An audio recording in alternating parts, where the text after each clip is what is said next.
You are now listening to the Someone's Favorite Productions podcast network.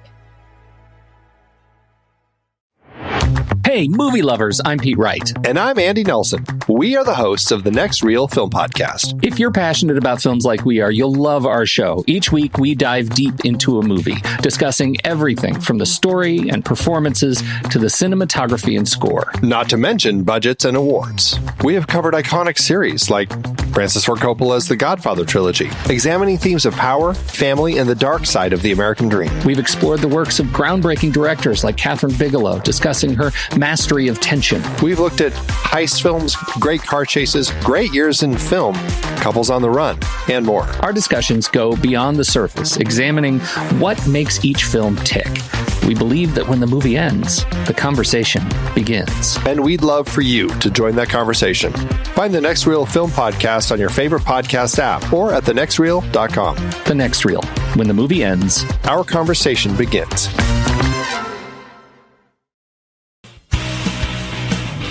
Hello there, and welcome back. What is this place? Disconnected. Disconnected. Disconnected. Disconnected. Disconnected. Disconnected. Disconnected. Disconnected. Disconnected. Disconnected. Disconnected. Disconnected. Disconnected. Disconnected. I'm starting to feel disconnected. You have reached a number that has been disconnected. Hey, y'all, and welcome to another Thursday with first-time guest on Reconnected One. I am so stoked to have here for the first time Mr. Austin Trunick. Austin, thanks for showing up. Thank you. Thank you for having me. I'm so excited to be here. I'm excited to be here during this festive time of year. Love the lights in the background. For those that don't recognize the name Austin Trunick, Austin is the main scholar behind Canon Films. This is the Canon Film Guide, Volume 1.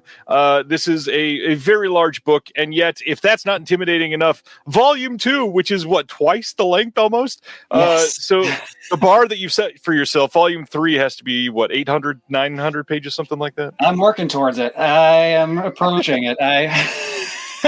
We'll see when I get there, but boy, yeah, it's gonna be a beast. It'll be another doorstop. Yeah, I am so stoked because these, other than the Stephen Thrower books, maybe some of the most exhaustive books on cinema from the last 20 years or so. I love being in Stephen Thrower's company. That's awesome. Thank you. Always esteemed company. Tell us about Canon. How did you first get into Canon for everybody that has never given the deep dive to Canon Films? And you're frozen, which means you can't tell us anything. Hopefully you're back quickly.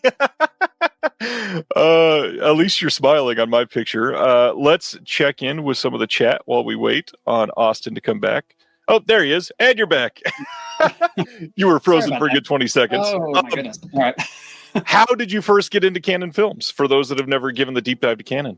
Well, I grew up kind of out in the boonies in Ohio, and we didn't really have close access to a movie theater. So all of the movies I saw came through the video store. And Canon was king of the video store. You couldn't spin around with your arms out without knocking over a whole bunch of Canon movies off the shelves. So these are movies that I first saw with my dad renting them, and then when I was old enough, in middle school, renting ninja movies and things that probably shouldn't have been rented to a kid my age. But those are the video store days, and people were not very. The cool video stores were very lenient about that. You can get away with renting action movies, but yeah, these are the movies I grew up on. And as I grew up and I got into film criticism for a long time, I worked for various magazines. I edited a home video section of a magazine for a very long time. I ended up coming back to Canon. I returned to the movies that I grew up on. I'd spent many years writing about Criterion releases, and then again, it was fun just to go back to the Charles Bronson and ninja movies after all of that. I totally get that. The amount of variety in Canon Films is always hard for certain people to pin down, but the great thing is they all, the moment you see that logo, the feeling changes when you're watching that film, unless, if you've been around them for so long. Yeah, no, it's one of those things. The Canon logo, it was never, I wouldn't call it a seal of quality, but it was always a seal of a good time. Even if the movie was not great, it was going to be entertaining. And really, that's all a movie needs to be. That's the goal. I think, in my opinion, a movie just needs to entertain you. Speaking of that, you have been here to assist with entertaining on some home video releases over this last year. You've written on some essays on Mac and Me and the Garbage Pail Kids and a couple others. A big one for me, Sergeant Kabukiman. What's that been like? Is this isn't your first year on physical media releases, right? I think you've done a couple before this year. And frozen. Okay, sorry about that. And now you're back. What is going on? I am up in New England right now when we're having some slightly snowy, slushy weather. So I don't know if that's affecting my connection right now, but I'm really, hopefully that holds out a little better. No big deal. We'll figure it out. Other releases. I think you were on a few before this year as well, right? Yes. The big one, my debut really was Invasion USA last year.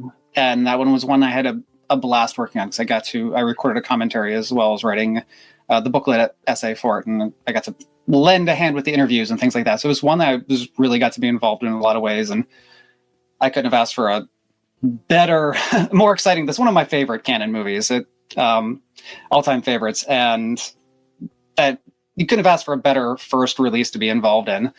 I have a revised version of what appeared in my book on the Umbrella Masters Universe release, which unfortunately I think is way, way out of print right now. Yeah. But that was one I was very proud to be involved in. And Navy SEALs last year. That was another one that had a very interesting production history behind it. Many different scripts. I think I read 5 different versions of the Navy SEAL script, and every one of them was an almost entirely different movie from the last. It was really fun to get to break down how one idea becomes another idea, and became Navy SEALs, the version we all know, the big, huge, silly action blockbuster. But I've loved doing the essays, especially because it allows me to kind of get a little break from canon stuff for a little while and explore other films that, of course, like these are all movies that grew up. They're the same era I grew up in, things I was exposed to many, many years ago. I've seen many times, and it's nice to write about them because my life has been just canon stuff for a long time. So it's a nice break now and then when the DVD work comes along. Is that frustrating for you living solely in canon, or is that something you relish? I mean, I couldn't ask for better subject matter. Like you mentioned, they've done so many different movies. They were so prolific, so many films in such a short amount of time and in so many different genres that really it never gets boring, even watching these movies many, many times. And in most of the cases, these were all films that were done with either too small a budget, too small a crunch of time, usually both. And so the stories behind the making of these films is usually as interesting, if not more interesting, than the movies themselves. That makes sense. This is probably a silly question, and you've probably been asked this like 800 times, but out of all the canon films that you have not had the chance to work on a physical release for, what is the one that you think would be the most interesting one for you to write about? Which means not necessarily your favorite, but maybe the one that, like, if you get asked to do a commentary, you're so excited because it's not one that you get a chance to talk about a lot. Well, one that I keep putting this out there into the world because I know it's had a German release. I'd love to get a domestic one, but Over the Top is a movie that it'd be one of those commentaries where the film would end and I would just be talking over a black screen for another 3.5 hours.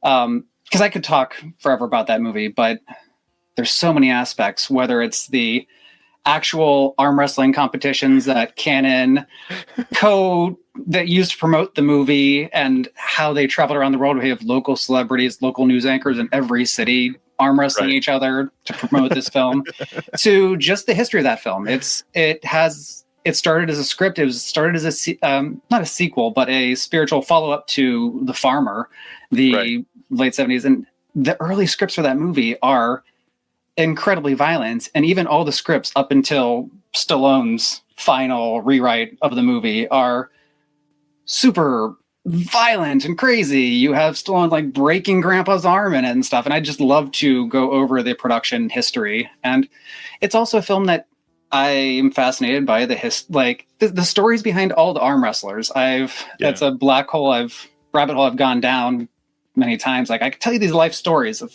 every person that, bends the arm with Stallone in that movie. So that is one that, while it's not my favorite one,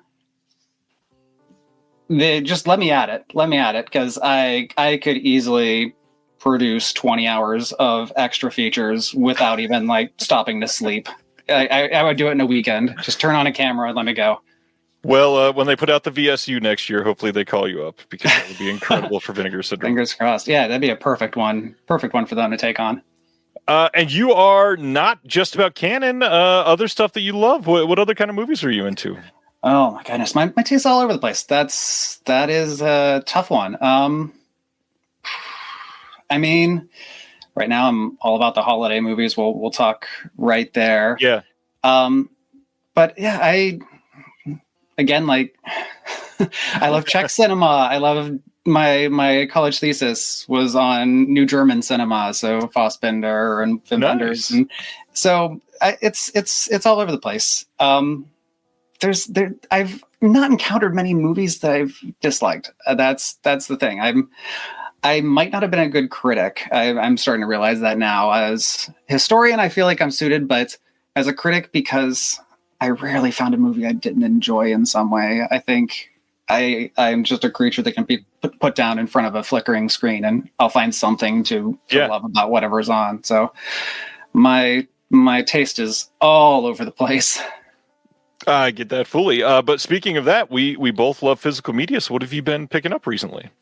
Well, I've got a few things actually on hand, but we were just talking before the show started. The thing I'm most excited about, some overdue Canon 4K releases. These all just came from Kino in the last week or so, but I have Death Wish 3 and the Ninja Trilogy, and really here ranked in the order of my favorite two.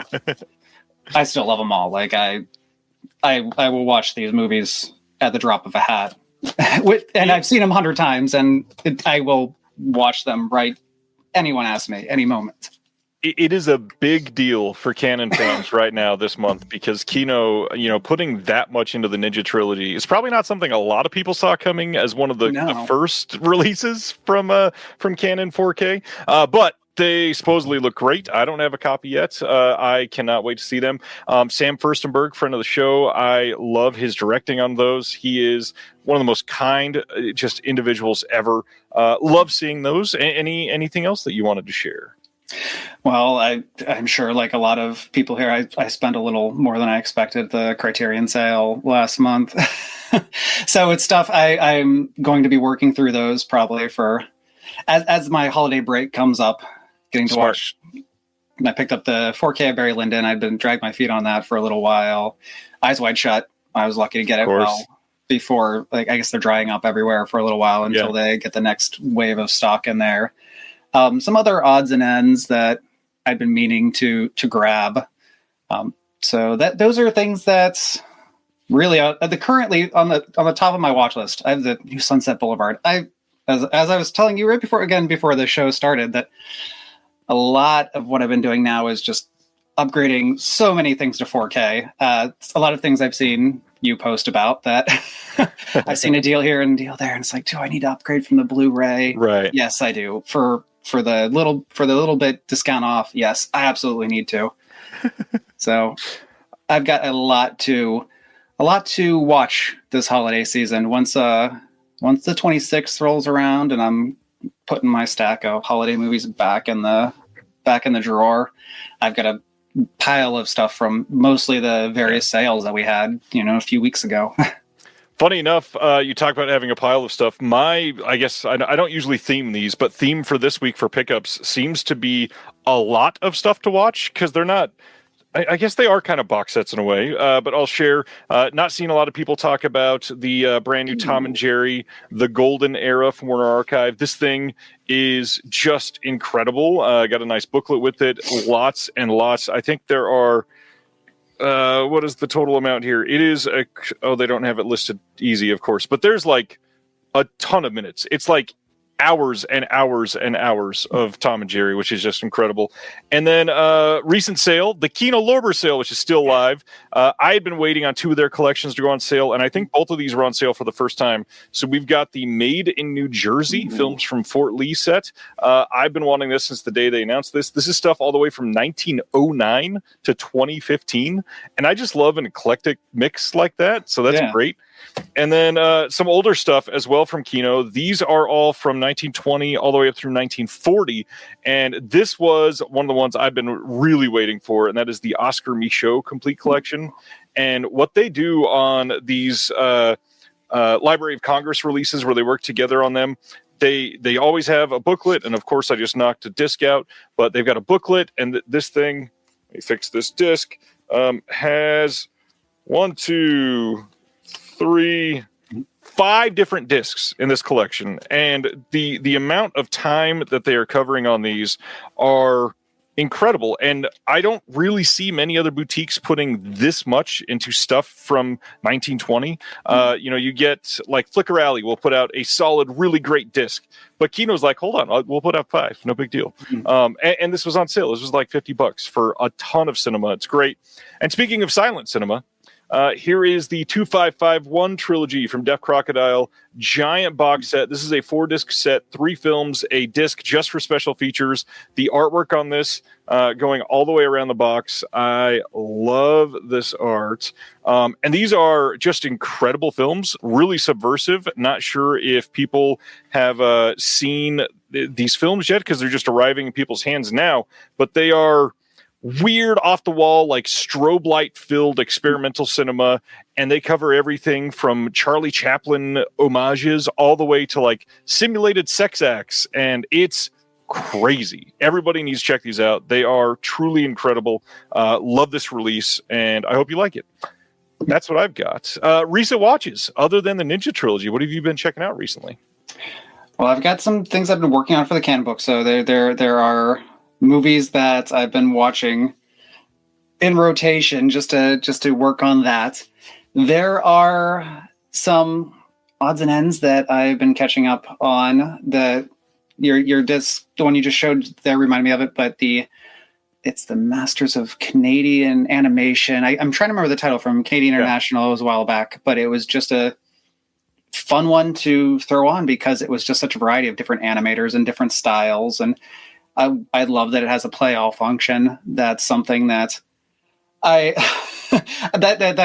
love a lot of these compilation discs, and I feel like not every label thinks to add that. And it's just such a lovely option to sit and I want to watch 3 hours of this in a row, or if it's just something I can play a few times and walk in and out and catch things. I love, but that's one that I watched not too long ago, and this is on the total other end of what we were just talking about, but I just finally watched the new Superman with my kids, which was fun, and was also a gorgeous, cool, very cool disc, very great sound separation, and well done. So it's just, there's some odds and ends. I also, for Thanksgiving, I had my regular annual watch now of RRR.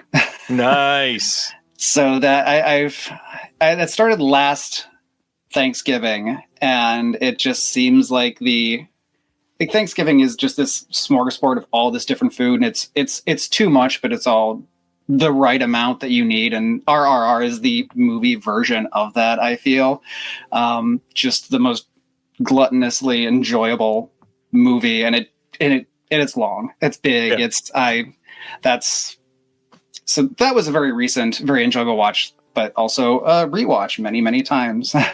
Have you seen from the same director Bahubali, the other films that he did right before RRR? So this must have been like 6 weeks ago now. They re-released Bahubali as a complete epic, which it was 2 films, and they took them both and put them together, which if you took the full runtime of both would have been 5.5 hours, I think. And because it's him as a director, they cut out like an hour and 13 minutes of it to make an epic of the 2.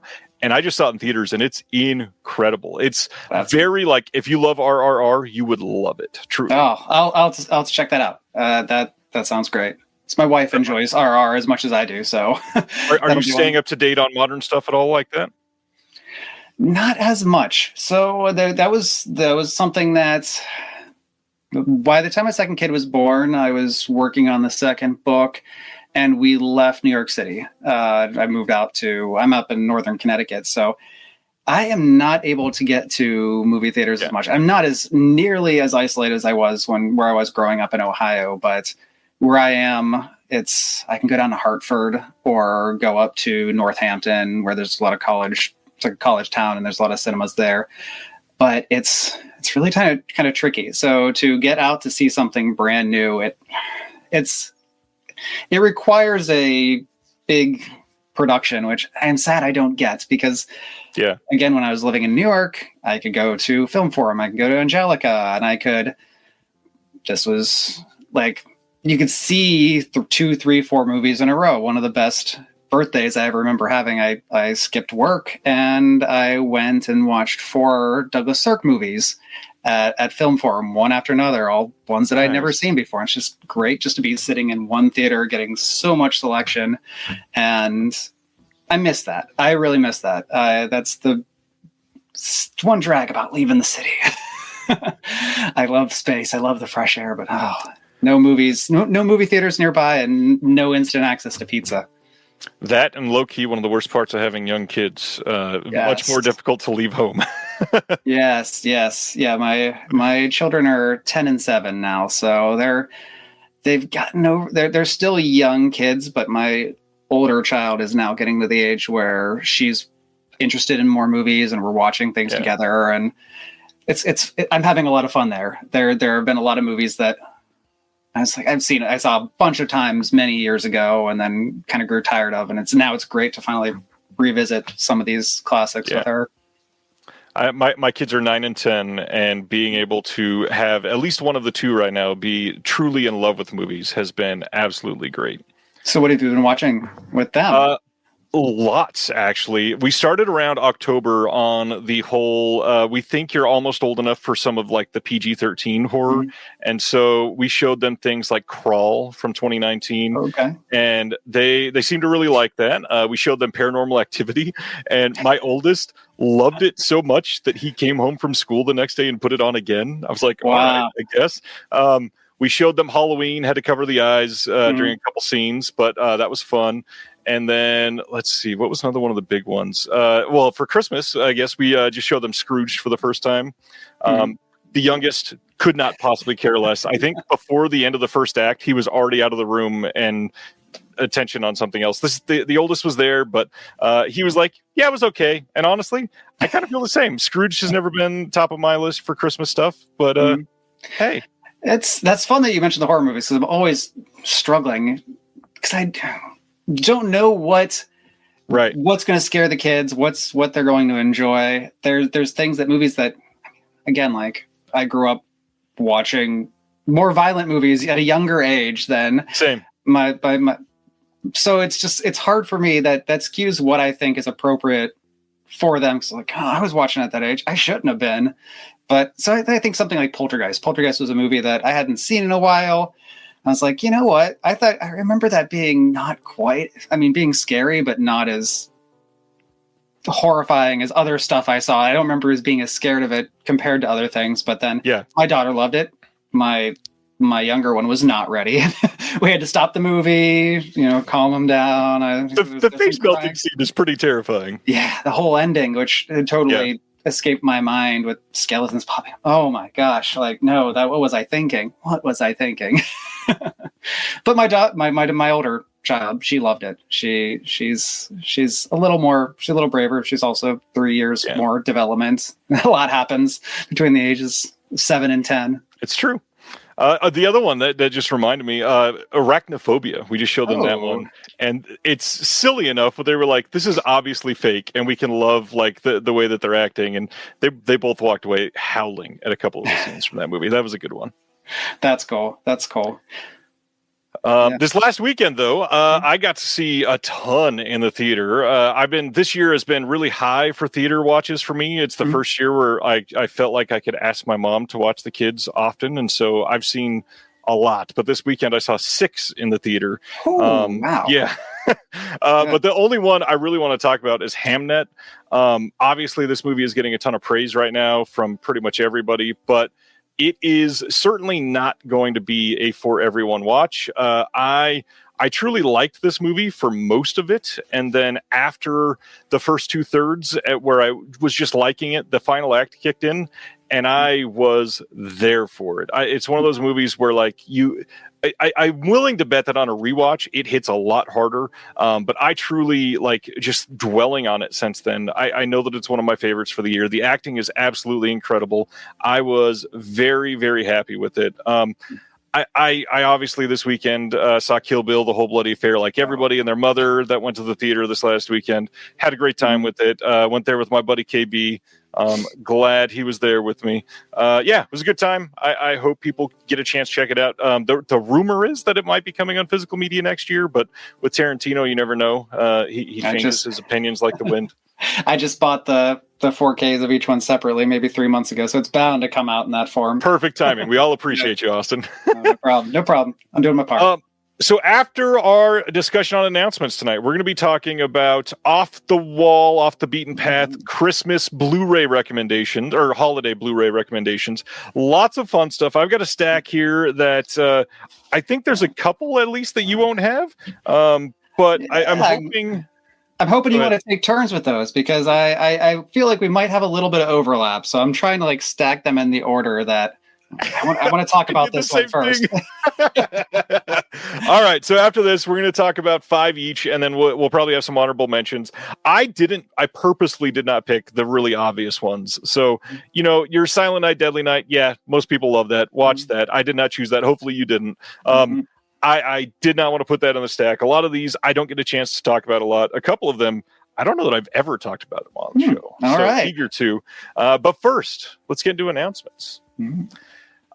This week, we got a fairly large number of announcements. We're going to talk about first, Deaf Crocodile had 2 titles that are coming with a brand new slipcover.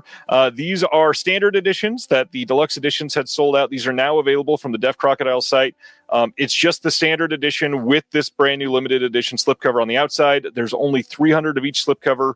And they are cheaper right now if you get them with the slipcover while they just went up. So go check those out now. We got In the Moscow Slums and then The Tragedy of Man. Both of these, truly great discs. Absolutely worth it. The Tragedy of Man is an animation epic, and In the Moscow Slums is a very modern film, but beautifully shot. Some really great colors. Check it out. Love both of those movies. Are you a Deaf Crocodile person? Have you checked out anything from them? Yeah, I mean, I jumped on them as soon as I saw some of the Czech animation we were talking about with the Pied Piper was a great one. And yeah, I love that somebody is looking at some of these more eastern side of Europe releases because somebody needed to. So Deaf Crocodile is a label that I look forward to their announces, and there's so many that like, I'm hoping. I spent probably an inappropriate amount of time in many years ago, early 2000s, when I lived in Prague for a little while, stalking Jan Schwankmeyer. And I realize now it's stalking. I was a young person. I wasn't willing to admit it then, but just sort of heading to his gallery every chance I can get in hopes to catch him in there and to get to meet him. But that's somebody that's like, ooh, someday, oh, that'd be the perfect label. They're. Yeah. But yeah, so again, like I love some of this Eastern Bloc animation, and they are the ones supplying it to us, which is fantastic because a lot of the stuff they put out was rare in the DVD days, if unavailable at all, which is incredible. Yeah, we got a whole 6-month slate of theirs to discuss at the end of the announcements. We will get deep into there for sure. And Craig from Deaf Crocodile is watching, and he says, "Believe me, we've asked. He's not interested." Well, thank you for asking him. You guys are awesome. At least you know they're on it and they're of like mind. Yeah. Next up, Blue Underground capitalized on the David Carradine Kill Bill popularity at the moment and said, let's announce our next 4K title, which is going to be Circle of Iron from 1978 from the mind of Bruce Lee. I got to imagine, as a Canon fan, you've liked some Blue Underground stuff over the years. Yeah, absolutely. I mean, a lot of my Fulci releases are still there. I haven't gone to the 4Ks yet. I've still got the Blu-rays sitting on my shelf. but yeah, Blue Underground, again, that's a label that they've been at it for a long time, and I've appreciated a lot of their releases. Yeah, I just can't imagine people not loving Blue Underground. I mean, some of their 4Ks look absolutely incredible. So yeah, eager to see this. Carradine is iconic. I'm stoked for it. And especially because I don't have a Blu-ray either. That's the best thing. Next, we had heard about this title coming literally a little over a year and a half ago, I think. But now, coming on February 10th on 4K from Kino is Somewhere in Time. This is the Christopher Reeve and Jane Seymour film. This has a brand new HDR Dolby Vision Master from a 4K scan of the negative. It's got a new commentary from Tim Lucas on here. We got a new commentary by Julie Kurgo and Peter Henkoff. There's a archival commentary on here as well, and then there is a bunch of archival extras on the Blu-ray disc. This is a very similar story to, speaking of Deaf Crocodile, the film Sirius that they put out on Blu-ray this year, which is incredible. So if you guys are into Somewhere in Time, or if you're in, if you like Sirius and you've not seen this, these are probably a safe buy. Have you seen Somewhere in Time? I have. Christopher Reeve and Cannon have a very close history together for a few years. This makes me, I enjoy Somewhere in Time, but it makes me really long for a nice release of Street Smart. Yes. Somebody, like somewhere along the lines, it seems like a perfect Fun City release. But yeah, Christopher Reeve, again, like great actor, Shakespearean trained actor, and you know, who knows what kind of acting career he would have had not Superman kind of, I think, pushed him towards that, and people only would associate him with that. So it's fun to see the movies where he did get to do something that wasn't cape and tights. Agreed. Fully agreed there. More Kino 4K. On February 10th, we are getting a 4K of Dead Again from 1991. This is the Kenneth Branagh film that a lot of people love. I believe this also came out from imprint, so some people might have the Blu-ray there, because I think that was the first Blu-ray. There are some archival commentaries on here, but that's it. No, nothing new as far as extras. Are you a Branagh guy at all? I can't say I'm familiar with this one. I do see Hannah Shagola on there, who I love. I was talking about Fassbender being one of my favorite filmmakers earlier, and I know she's in everything there's. And then for her from the Delta Force again, she's somebody who just popped up, and her later career is very interesting. But yeah, I've not seen this, but I'll watch anything with her in it. Yeah, I've not seen this one either. I've heard this is really great, especially for people that love Kenneth Branagh, but not the Shakespeare stuff. And I'm sure this is quite good. I've always loved the poster for this, even though I've never seen the movie. I love the poster design here. Next up, we got a 4K Steelbook coming of Five Nights at Freddy's 2 from this year. This is in theaters right now. They're also putting out a standard 4K, a Blu-ray, and a DVD. No word on extras or release date yet, but let me guess, this is not one that you are clamoring to see, sir. So, I have a kid. My older child, being 10, is very interested in YouTube videos that have one of the video games that they're playing and people talking over it. So that is all I really know about the Five Nights at Freddy's. Is it's my children watching other people play it as, you know, very loud people talk over top of it. So I don't know. I'm probably a little would be tainted if these movies are good. I think that might spoil them a little bit for me, just because my children I'm enjoying watching movies with them, but their favorite forms of entertainment aren't necessarily stuff that appeals to me. Playthrough videos. And so I saw this in the theater this weekend. I did see the first one with my kids. This movie was hot garbage. This is easily like bottom 10 or 12 of the year for me. I think this had some of the worst dialogue I've heard maybe ever. I would not be surprised if we found out years from now that this was literally like the dialogue, at least possibly written by AI, like that level of bad. Things said that don't sound human in any way, spoken by humans, not like characters. So yes, I did not like this movie. If you love this movie, I'm sorry. I could not stand this movie. This movie felt like it was 4 hours long. Ooh. Next up, though, Lionsgate Limited this week announced a 4K steelbook coming on January 13th of Eli Roth's Cabin Fever. Erica Schultz's least favorite director, Eli Roth. I actually really like this movie quite a bit. It's going to have Dolby Vision on this. We've got the steelbook that it's coming in, and then the brand new extras. There's a piece called Scratching the Surface, a look back, and then there's Establishing Shot with Eli Roth, and then all kinds of archival extras. Are you into Cabin Fever? I have not seen Cabin Fever probably since it came out. How long are we? This how long was has it been 2002? Yeah, 2002. Okay, so I would have been in New York. Yeah, that would have been. So yeah, it's been a long time. Wow. So yeah, no, I need to jump on. I always forget about Lionsgate Limited, and they do have some cool releases. By the time I think of it, I know that It Follows is probably sold out. I know that. Cool. They've only had a few that have sold out. Nothing crazy. Oh, okay. Okay. I might have to remember to jump on there because, again, when stuff is limited or available through only limited spaces, it's easy for me to forget about it.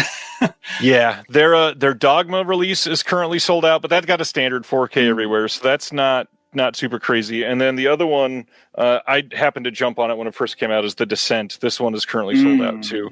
But other than that, like a couple of their first releases are impossible to buy at the moment, but pretty much everything else is in stock. So if you're trying to get free shipping, it's $100 for free shipping. All and right. That's like 3 titles. Yeah, I have the Third Man on my wish list as well, so I'm probably pretty close to free shipping already with It Follows true. And the Thin Man or the Third Man.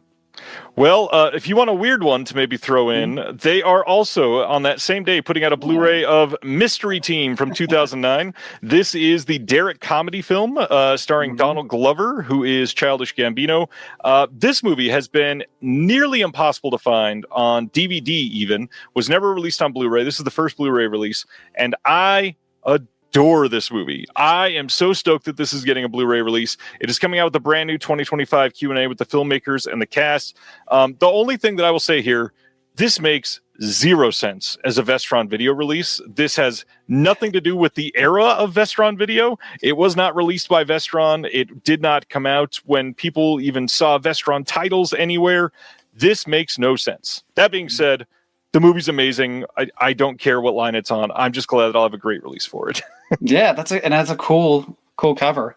Yeah, I went to NYU, and the Donald Glover, DC Pearson, they were all NYU kids. So that's another one that many years ago now since I've seen it. But that's awesome that it's getting. That's a very cool looking release.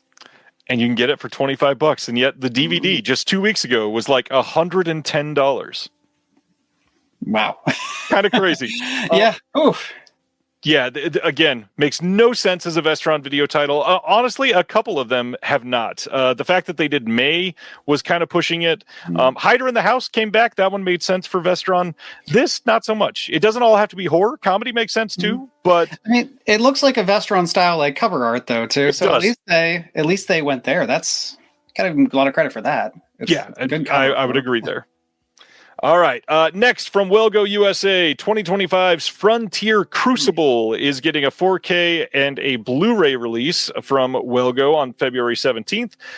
This is from the producer of Bone Tomahawk and starring Armie Hammer, actual cannibal Armie Hammer. So I think there's a lot of people that are going to be not very happy about the Armie Hammer thing, but also the producer of Bone Tomahawk. So this probably isn't for everybody, but it looks kind of okay. It looks kind of cheaply made, but William H. Macy, Thomas Jane, I don't know. I kind of want to see it. This is flew totally past me. This is the first I've ever heard of this movie. So this is the first most watching this I've ever heard of this too. Yeah. Let's see what is next. We are getting Dexter Resurrection, the complete first season on February 17th on Blu-ray and DVD from Paramount. I've never been a Dexter guy. Are you into Dexter? I have not seen Dexter. No. Me neither at all. Barry the Tick is making the joke. He says, wait, he fantasized about eating people, but he never did. My actual cannibal joke, that was a Shia LaBeouf reference, by the way, from a song. That was the whole point. See, Colton knows what I'm talking about. I was not saying Armie Hammer actually eats people. That was anyways. Bad attempt at humor. Also from Paramount, on March 3rd, they're putting out a 4K steelbook of Star Trek Strange New Worlds Season 3. And if you don't want a steelbook, you got to get a Blu-ray or a DVD. They are not putting out a standard 4K. I have not been one to ever keep up with Star Trek. Are you a Trekker? I've watched some of it over the years. I a lot of times I have a hard time getting into a huge, long storied franchise. It's this very is intimidating. It is. Like I watched Doctor Who, but I've not seen anything other than a few episodes here and there before the relaunch because it scares me how much there is, and I'm weak. I guess I'll admit I'm weak, but I get easily frightened.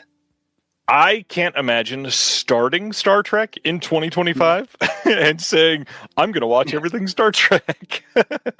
Yeah. I've seen a lot of the original series back in the day, but Same. The Next Generation when it was on, but I can't say I remember much, unfortunately. Yeah, I think Deep Space Nine was mine. Yeah, that's true.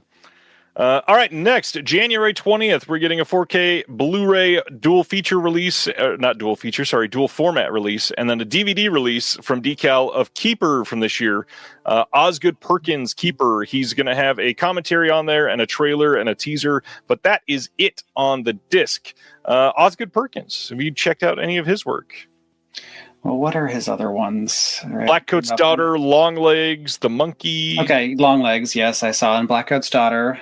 That was Long Legs was wild. That was one of the ones that I wanted to see in theaters, and actually, as soon as it came available for rental for the almost ticket price, I did it because it's hard to get out. But that was one of the few movies that I watched very, very close to its theatrical window when it was on available for rental. So yeah, I'll have to check this out because I love both Blackcoat's Daughter and I really enjoyed Long Legs. I did not love this. I really loved Blackcoat's Daughter, and Long Legs are my two favorite from him. The Monkey I felt was a little bit off, and then this fell pretty completely flat for me. I thought it looked great, just incredible visuals. It just felt like I did not smoke enough to see the plot line that did not exist. I say as somebody who's never smoked anything in his life. Yeah, I just can't get into Keeper. I hope people like it. Josh is defending it. I'm sorry, Josh. Not for me. Let's keep going here. We are getting hunting season. Speaking of movies that a lot of people are going to avoid, January 20th, we're getting a Blu-ray from Goldwyn Films of hunting season starring Mel Gibson. It says a girl and her father living deep in the woods rescue a wounded young woman that washes up on the bank of the local river. Their lives are forever changed by a mysterious stranger and the ruthless drug lord who will stop at nothing to kill her once and for all. I don't love a lot of modern Mel Gibson. Some of his stuff has been okay. I'm a big Apocalypto fan. Anything Mel Gibson you love? Oh, I on top of the giant stack of releases I bought through the Grove sale for this one was Lethal Weapon, the 4K release of that. So that's one I'm eager to watch, and I guess is seasonal now that I think about it. It's true. Yeah. So okay, I have an excuse. to move that to the top of the pile. Shoot, you can talk about that tonight if I cover all your duplicates. Oh, all right. I have plenty of backups. February 3rd, we're getting a 4K from Universal of A Beautiful Mind from 2001. This is the Russell Crowe film. Kind of surprised. They ported over, I believe, pretty much every special feature that's ever been out for this film. Nothing new, unfortunately, but you got Dolby Vision and HDR on the disc. Good looking release. It looks like pretty solid. And not to mention, it's fairly cheap. It's like $20 everywhere, which can't really complain. I agree with Craig. The amount of airbrushing on Russell Crowe is a little weird. Especially after just seeing him in Nuremberg this year. But yeah, this is a good movie, and at $20 for probably a really great looking 4K, it's not bad. Yeah, I thought my glasses were just dirty looking at that cover of that there. No. Why is it so blurry? Yeah. Not at all. You are seeing perfectly fine, and the designer is not. Warner Archive released a ton of announcements this week. Are you into Warner Archive? I am. Sneak preview. I do have a Warner Archive release in my Christmas pile, but I don't have this. I've had some of their other animation releases they've put out.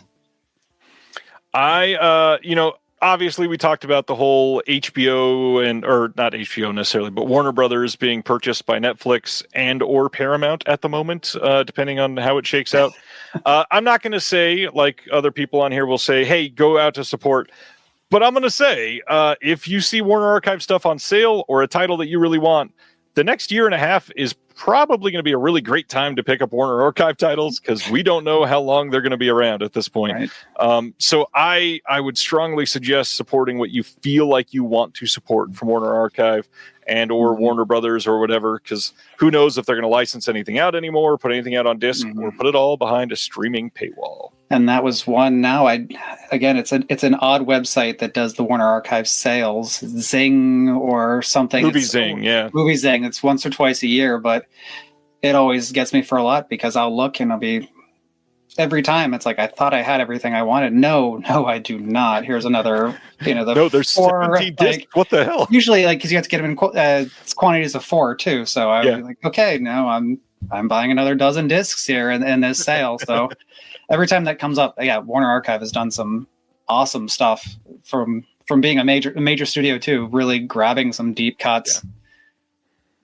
Yeah. I agree. The Busby Berkeley movies that they've put out, which I've enjoyed having on Blu-ray, but it's like, oh gosh, I'm afraid we won't ever see a nicer release now than what they have of a few of those. Yeah, that's true. That is sadly quite likely, actually. Yeah, especially because some of them have not sold super well, probably. Right. All right. I believe all of these are coming out on January 27th, and all of them are coming on Blu-ray. No 4K announcements. So we have the new Fred and Barney Show, the complete series. This is from 1979 and is a Flintstones. It is a Flintstones spinoff, and this was almost 20 years after the TV debut of the Flintstones. And this is going to have 1080p masters from 4K scans of the OCNs on all of these episodes.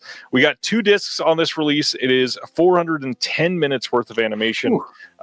We got subtitles, no extras on here, but again, 2 discs worth of lots of great animation. Definitely need this for sure. Next up from them is Mario Lanza's For the First Time. This is from 1959. This has a classic Bugs Bunny cartoon called Long-Haired Hare and the original trailer. This is from a 6K scan of the original Technorama negative. This is really great looking. Not seen this movie. Is this one that you've seen? No, I haven't seen this one. Me neither. Let's keep going then. Next is By the Light of the Silvery Moon. This is from 1953. This has classic WB cartoon on here from A to Z. We got classic WB comedy shorts. So you want a television set and so you want to learn to dance, plus the original trailer. This is a 4K scan of the original Technicolor negatives. I love how much they are putting into restoring and archiving all these great things. Absolutely. The animation discs I was thinking of that are their Tex Avery releases. They're just these very hefty sets that, and again, they're not only the restorations were very good, but the extras, they have fun stuff with various like film reels, and a lot of the films like this one will have a comedy short, like an animated short before them. It's very, very cool. It's stuff that, again, like we would have seen, 20 years ago on DVD releases when extra features were new and exciting, but now only the boutiques do. But Warner Archive is one of the studios that still, for as long as they're going to keep doing it, doing these very thoughtful releases with stuff that they don't need to put on there, but we appreciate that they do. That's just an extra mile. It's a little bit of extra love. And I mean, who else is going to access like a 6K scan of the original Technorama negatives of any of these? That is nigh impossible for anybody. Mm-hmm. I love it. All right, next one up is from 1946, The Verdict with Peter Lorre.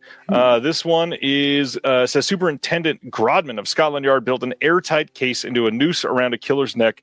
Then, too late, evidence exonerates the hanged man. Grodman retires in shame. Then a new case, a diabolical locked room murder, gives Grodman the chance to redeem himself. Sidney Greenstreet and Peter Lorre, whose charismatic screen teamings began with The Maltese Falcon and continued through many beloved films during the 40s, played Grodman and his effete artist comrade hunting for clues in the fog-bound gaslit streets of 1890 London.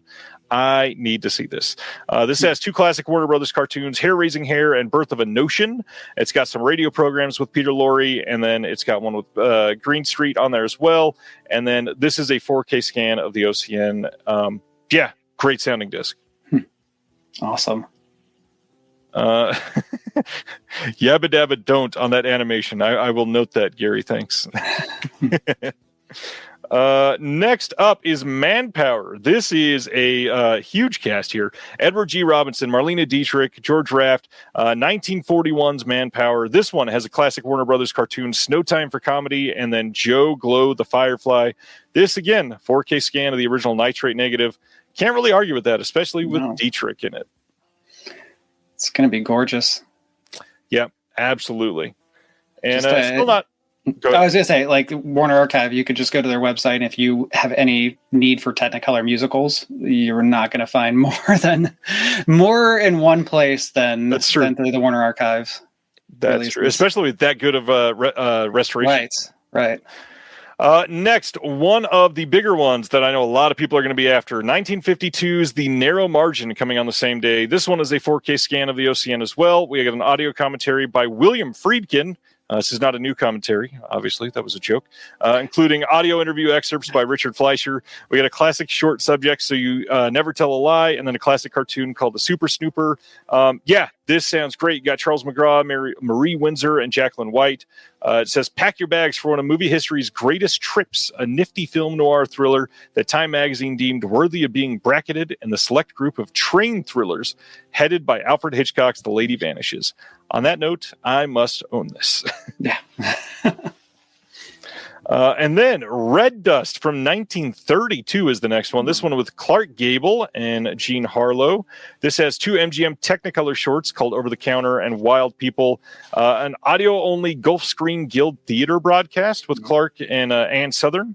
And then the original 1932 text theatrical trailer, including alternate scenes from the final feature. That's a really cool feature. And then this is from a 4K scan of best preservation elements on this one. So not quite the OCN, but as best as they can do. All these sound wonderful. Yeah.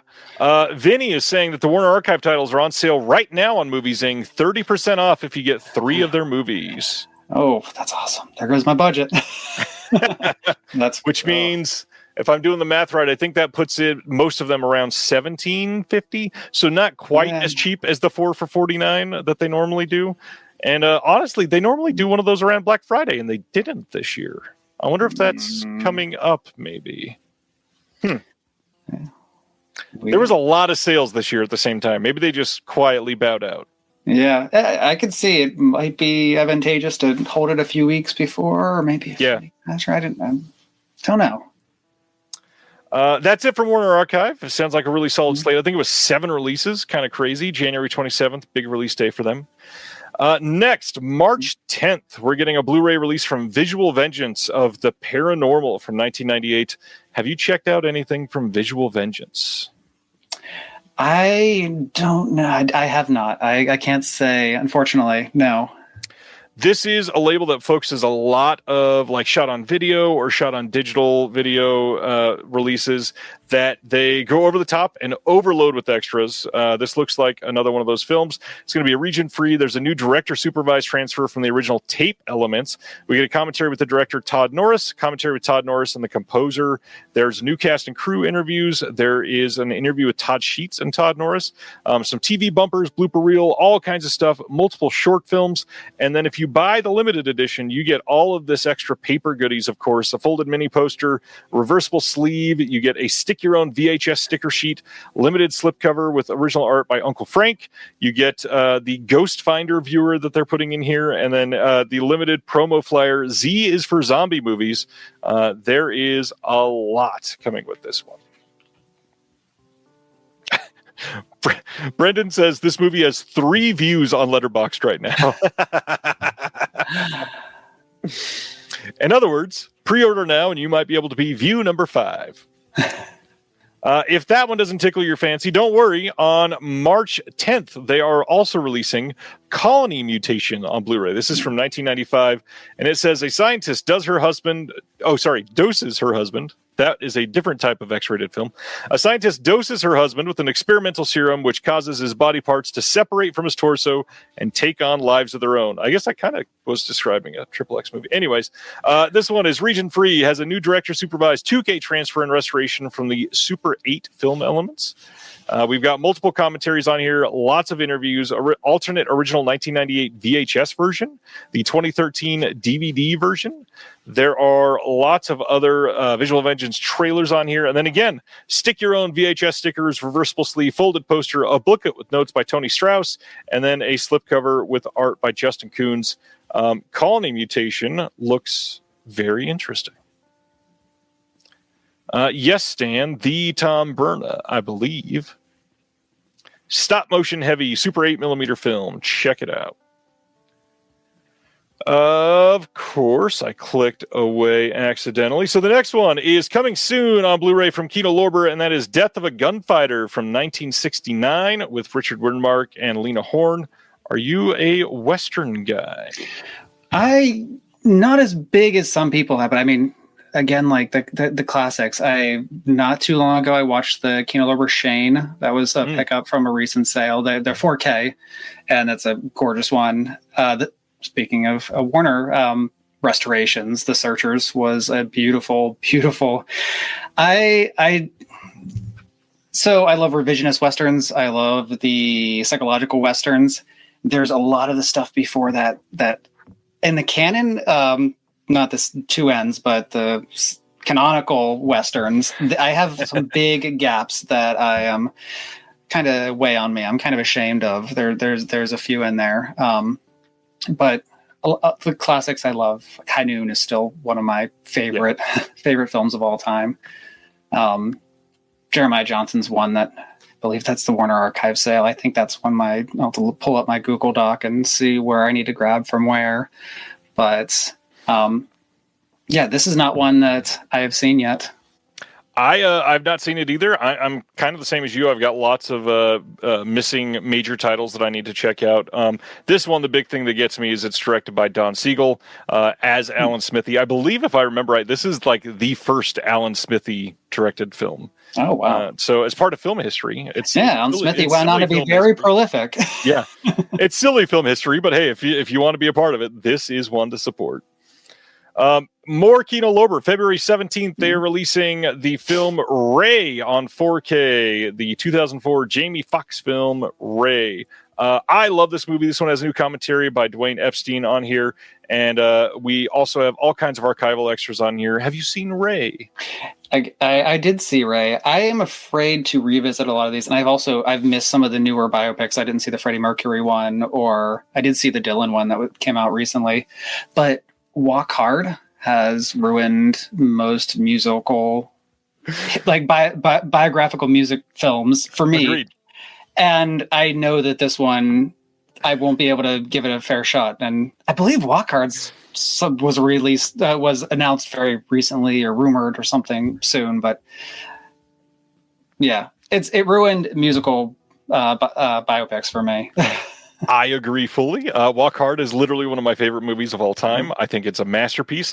I believe it is rumored because it was on the I think it was Sony. I think it's a Sony film. Okay. They did a survey for films that people want on 4K, and it was one of the listed ones. And I think it was last year they put out a survey, and like everything on there has been announced for 4K. So everybody's just saying, well, everything on here is probably going to come to 4K. So Walk Hard possibly coming. But the big thing, I don't know if you saw this news. John C. Reilly announced that next year in 2026 they are doing a Walk Hard live concert tour. Oh my gosh. All right. All right. New York or Boston. I gotta see where I can get tickets. I heard that and I said, no matter where it's playing, I must go to one of these performances. That's amazing. That's amazing. Yeah, I think it was on Steve-O's podcast where he said it live, and I immediately was like, no freaking way. I have to be there. That's so cool. All right, next, February 24th, Kino is releasing a box set of sorts of the Peter Sellers early classics that they have announced recently as getting standalone releases. So if you pre-ordered some of those, this is probably going to feel like a little bit of a slap in the face. But it's kind of nice because now you can cancel those or pick them all up in one fell swoop. In this, you've got Man in a Cocked Hat, I'm All Right, Heavens Above, Two-Way Stretch, and The Wrong Arm of the Law. All of these are getting standalone releases. So if you are wanting 3 or 4 of them, this is easily going to be the most cost-effective way to get them. So check it out. Peter Sellers, incredible. Are you a Peter Sellers guy? I am. The Pink Panther movies are one that I'm eager to, with my kids, to show to them. And it's probably one that there's going to be racier moments that I've forgotten about that I'm going to have some regrets, but I think they're going to love. It's always better off to apologize rather than withhold the film from them. So good luck. Thank you. Thank you. I can't wait for those Pink Panther 4Ks they announced. It's going to be great. Another one that's not super safe to show the kids. February 24th, there is a 3D Blu-ray releasing of The Stewardesses from 1969. This is coming from Kino Lorber as part of their Kino cult line. This has a new audio commentary with David Del Valle and Miles Hunter. It's also got all kinds of archival extras. This is going to be able to be seen in both stereoscopic and anaglyph formats on the 3D. I don't think I own a copy of this movie, so I will probably have to pick this up. Have you seen The Stewardesses? I have not, and I'm actually pretty eager to check this one out because Kino, they did such a good job. I never thought we'd get a 3D release of Treasure of the Four Crowns. That I would be able to, and it was amazing. They did such a fantastic job. So I was a 3D skeptic. I never had a 3D television or anything, but then that release is like, okay, I need to stay on top of these because they're just so much fun. So I'll be all over this. Everything that they have touched with the 3D film archive, it ends up just looking aces. They are so great looking. Yeah, this is definitely going to be on my radar. Nice. Next up, speaking of Doctor Who a few moments ago, March 16th, over in the UK, there's a Blu-ray set coming from the BBC of Doctor Who, the collection season 21 from 1984. This is going to include a bunch of the 7 of the stories from that time, and it is going to have all kinds of extras on here. These box sets, they go all out. Obviously, the Doctor Who fans are loving these. It's a 10-disc set, hours of special features, lots of good stuff. I'm sure you've not seen this year then from the sound of it.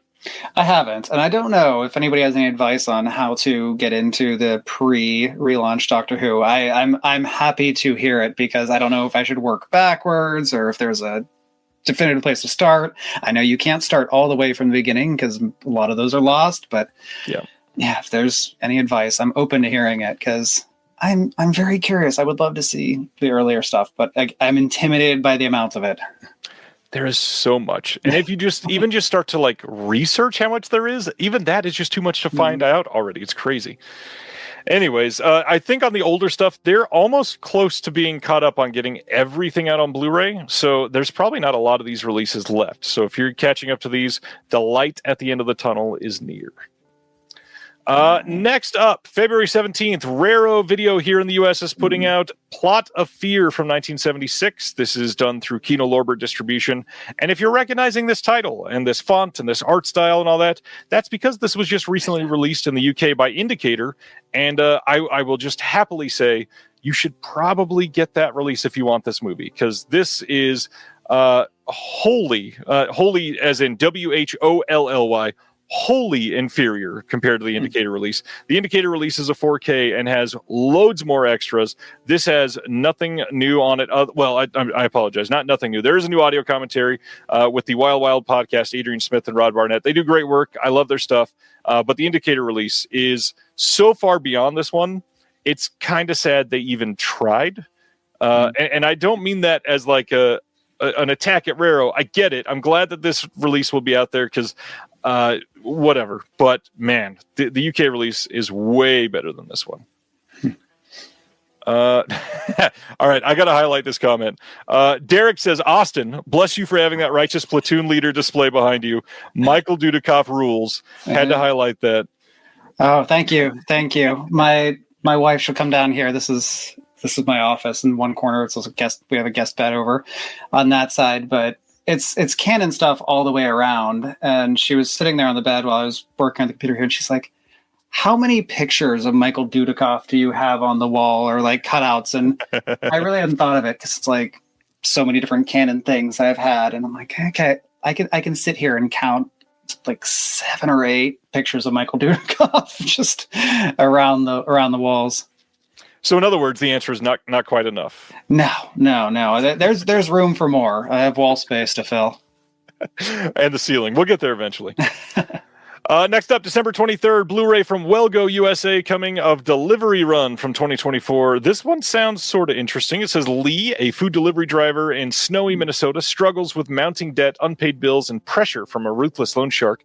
His day spirals into terror when he finds himself ensnared in a deadly game of cat and mouse with the mysterious and deranged snowplow driver. The very classic, quite quick driving snowplows. On the icy back roads, he fights to protect himself and a goldfish named Reggie from the relentless stalker, but quickly realizes his only chance of survival is to outsmart the crazed killer. I have never heard of a deranged killer film protecting a goldfish. The protecting a goldfish. That sold me. The snowplow being the villainous snowplow is. There's a lot going on in that summary that you read. All of it fascinates me. All of it. I would check this one out. Next up, we got some imprint announcements. All of these imprint releases are, what is the best way to say this? Not the hard box releases. My mind immediately wants to say standard releases, but they're still limited edition, and they come in their slip cases, the side-loading slip cases. But these are not the super expensive $85 4K releases. These are going to be about $25 for a Blu-ray. And February 25th is when these are all coming out. The first one, The Fabulous Baker Boys, starring Michelle Pfeiffer. This is from 1989. This one, kind of a pretty incredible cast. We got Jeff and Beau Bridges both on here. You've got, like I said, Michelle Pfeiffer in her prime. I mean, this was 1989. Written and directed by Stephen Kloves, who adapted the screenplays of 7 of the 8 Harry Potter films. Yeah, this movie's pretty great. Had a US Blu-ray release a couple years ago. This is the first Australian release. All of the extras on here are archival extras, so not a ton of new stuff to go over. But I'm glad this is getting a release and people can get more eyes on this movie. Have you seen The Fabulous Baker Boys? It's been a long time, but yeah, that's one that I'll need to. I should revisit. It is a musical rom-com for those that have never seen it. It is a pretty good movie. Yeah, what a cast! What a cast! Absolutely. And next up, one that has many Blu-ray releases, and yet none of them really great. The same date, same imprint and all that. We got Robert De Niro and Wesley Snipes in The Fan. This is directed by Tony Scott. So everybody that's collecting all of the Tony Scott films, you got to have at least one copy of this. But unfortunately, literally no extras. And at this point, none of the releases of this film have extras at all. So I have a feeling it's the studio blocking extras for this, which is not uncommon. Like anybody that's worked with MGM, stuff like that happens all the time. So I'm curious if there's something about this film that they're not allowed to do anything. MGM is they tend to limit stuff. That's all I'll say. Yeah, have you done something for an MGM extra? Well, they own most of the Canon library. Oh, that's true. That's true. So they're And unfortunately, not everything can be included that you'd like to see included in some of these things. I always laugh listening to an audio commentary on an MGM film, and every so often there will be like a 4-minute break, and you know that the person doing the commentary didn't just stop talking. MGM just had them remove that portion, and it's like, come on, this is ridiculous. Yeah, it's a shame with the canon stuff because I have so many neat things, which is whether they're scripts or things that were like, shots from stuff that was cut out from like scenes that were cut out, and like I've got the J. Lee Thompson's personal like photographs from his wife's photographs from the set of King Solomon's Mines, and that's something I'll probably never make a DVD release. Right. I don't think MGM would ever allow that, but oh well, we get some cool stuff. That's true. They do allow. So next up is Mr. Jones from 1993. This is the first time this has been released on Blu-ray at all. It's a Richard Gere film. This says, impulsive, irresponsible, irresistible Mr. Jones is a man who effortlessly draws people to him with his infectious charm and fascinating energy. Intelligent, dedicated, respected, Dr. Libby Bowen is a psychiatrist who, despite all her training, is totally unprepared for Mr. Jones. This one, again, no extras on this at all. And I've not seen this movie. I feel like this one's been hard to see for quite some time. This is directed by Mike Figgis, also has Anne Bancroft in it. Do you know this movie at all? I don't know this one. I'm very curious on this one. Craig says, can all these extras be turned into a documentary of its own? I mean, probably, but you'd have to get a lot of licensing and permission from all the people involved, I'm sure. Mm-hmm. Yeah, I would think so. I think that would be outside of MGM a little bit at that point. Yeah. It's stuff that I end up throwing a lot of the stuff just out there online because I like to share it. Yeah. I'll go through scripts, and online I'll be cutting out like whole scenes that are missing. I'll throw up images on Instagram and things like that. So just sharing it in some way. Yeah, got to get it out there. Yeah. Next up, another first time on Blu-ray anywhere in the world, Wrong is Right from 1982. This is a Sean Connery starring film, and it is a sharp-tongued political satire written and directed by Richard Brooks, based on the book The Better Angels by Charles McCary. And it says, when a globe-trotting reporter comes across a story involving a terrorism plot, he discovers things may not be as they seem. This one also starring, if it's a satire, it's got to have Leslie Nielsen. We've got Dean Stockwell in here, and even Jennifer Jason Leigh. This one, again, no extras. And I feel like for a political satire in 1982, I feel like that should have been a requirement for this film. So again, I wonder if something is blocking it, because man, this one would have been fun as heck to work on. Yeah, and again, this cast, this is one that I have not seen, but now I need to. It's just three names that you wouldn't ever think of putting together, the ones you read off there. Yeah. Yeah, this is a must. This is definitely on my wish list already. And then we've got True Colors from 1991, another first time on Blu-ray anywhere in the world. This is a John Cusack and James Spader film. This is also going to have Imogen Stubbs, Mandy Patinkin, and Richard Widmark, second Richard Widmark discussion for tonight. This one says, two best friends, one aiming for a career in politics, the other the Department of Justice. Their friendship is tested when one discovers the other is involved in corrupt dealings. This one, though, we did get a new commentary. This one with Matthew Ashbury Gear, and that's the only extra. Nothing else besides that commentary. I'm just glad they put something on there. But yeah, I do not know True Colors. Have you seen this one? No, but I like Herbert Ross. Yeah, Loose and Dancers is his one canon film. But great, cool name to be attached to there. To look for it. Yeah, and again, like I said, this won't be all that expensive on release date. This should be about $25 US, which isn't terrible for a first time anywhere in the world on Blu-ray title. Yeah, it's awesome. And then Racing with the Moon is the next imprint title. This is from 1984. This had also got a Fun City Editions Blu-ray release. This one will have a new audio commentary by Kelly Goodner and Jim Hemphill. That was not on the Fun City release, but all of the other stuff on here, I believe, was on the Fun City disc. So if you don't have the Fun City, might be time to check this one out. Sean Penn, Nick Cage, Elizabeth McGovern. Yeah, there's some high notoriety there. Yeah, Nick Cage. I mean, every movie you can expect him to go out here, but he has some great scenes in this, and he's the third kind of character in here, and but he chews up the scenery. Very young here too, it's just quite awesome. young. He was 84. Yeah. All right, next, Universal releasing the Woody Woodpecker and Friends Golden Age Collection on January 20th on Blu-ray. This is going to have a completely different set of shorts that were not on the 2021 release they did of the Woody Woodpecker and Friends collection. This is going to be covering all the way from 1939 to 1966. It's not exhaustive or anything like that, and I believe quite a few of these have been restored.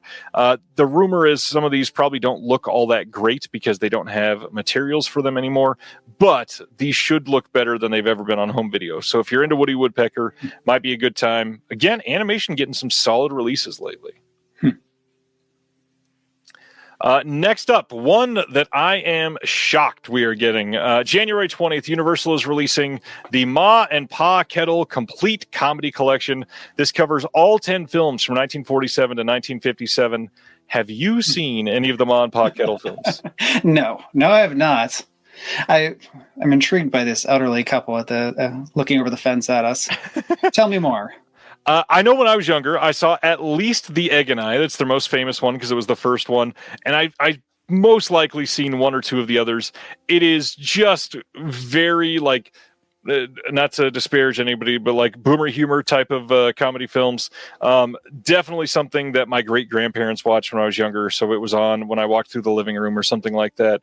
I don't have any real memories of this other than I know that I've seen The Egg and I. If you like Ma and Pa Kettle, sound off in the chat. I would love to highlight it. And then next up, we had talked about Shameless coming on a complete series Blu-ray release on January 6th. Well, for everybody that was buying the individual seasons, they're also putting out a season 10 and season 11 individual releases. So you don't have to pick up the full box set to get those last two if you got the first 9. I'm not a Shameless person. I've never seen it. Have you seen the show at all? Mm-mm. Good. We both have zero knowledge. I know it's beloved. Neither one of us have given it a crack at all. This year, speaking of Nick Cage, he was in 2025's The Carpenter's Son, and it is coming to Blu-ray and DVD on February 9th over in the UK from Altitude Film. No word on the extras on this yet, so I'm guessing there probably won't be any. But I've heard this is kind of interesting. I want to see this. I've heard it's not great, but I've also heard it's very unique. Yeah. Let's see. Vinny, talking about Ma and Pa Kettle, says, corn pone humor, as we used to call it, prototype for hee-haw. That is quite in line with hee-haw. That's true. My kids they've gotten into Red Green. It's a weird thing for 2 Gen Alpha children to get into, but I'm curious then, will Ma and Pa Kettle be their current humor interest? Watch, we get a resurgence in Ma and Pa Kettle love in people under the age of 14. All right, next up, we talked about this film semi-recently too. 2025's Good Boy is coming to 4K, Blu-ray, and DVD over in the UK on February 16th from the new label Visions Home Video. This is going to have a making an indie film featurette and a trailer on the disc. It's going to have a slipcover, 4 art cards, and a reversible poster. Did you happen to see this film this year? Mm-hmm. So this is a unique movie. I saw this one in the theater, and it is essentially a horror movie from the perspective of the dog. The entire movie is shot low to the ground like that. It is only what the dog is able to see. It's kind of like third person where you can see the dog and the dog reacting to things, but you're not delivered plot in a way that you as a human would understand. It's basically just what the dog would hear. So you don't get like full conversations. You don't. You'll walk in the room and see like some movement in the corner and be like, oh, there's something there. And you're going to stare at it for a second. But it was an interesting movie. Was it fully successful? I don't think so. But it's cool, though. It's like, what a cool concept. It took a wild swing. And I love the poster. And the dog was incredible.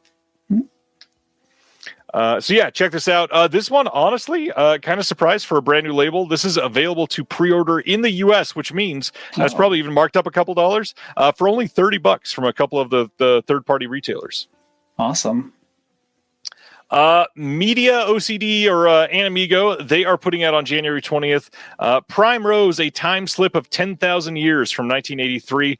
Are you an anime fan? A lapsed anime fan. I went through the days of buying a few episodes of stuff at a time, Neon Genesis Evangelion and stuff from Suncoast Video when they were on the tapes. So I've missed a lot of stuff over the last couple decades, but 80s and 90s like mech stuff was my jam for a long time. Nice. After the early 2000s.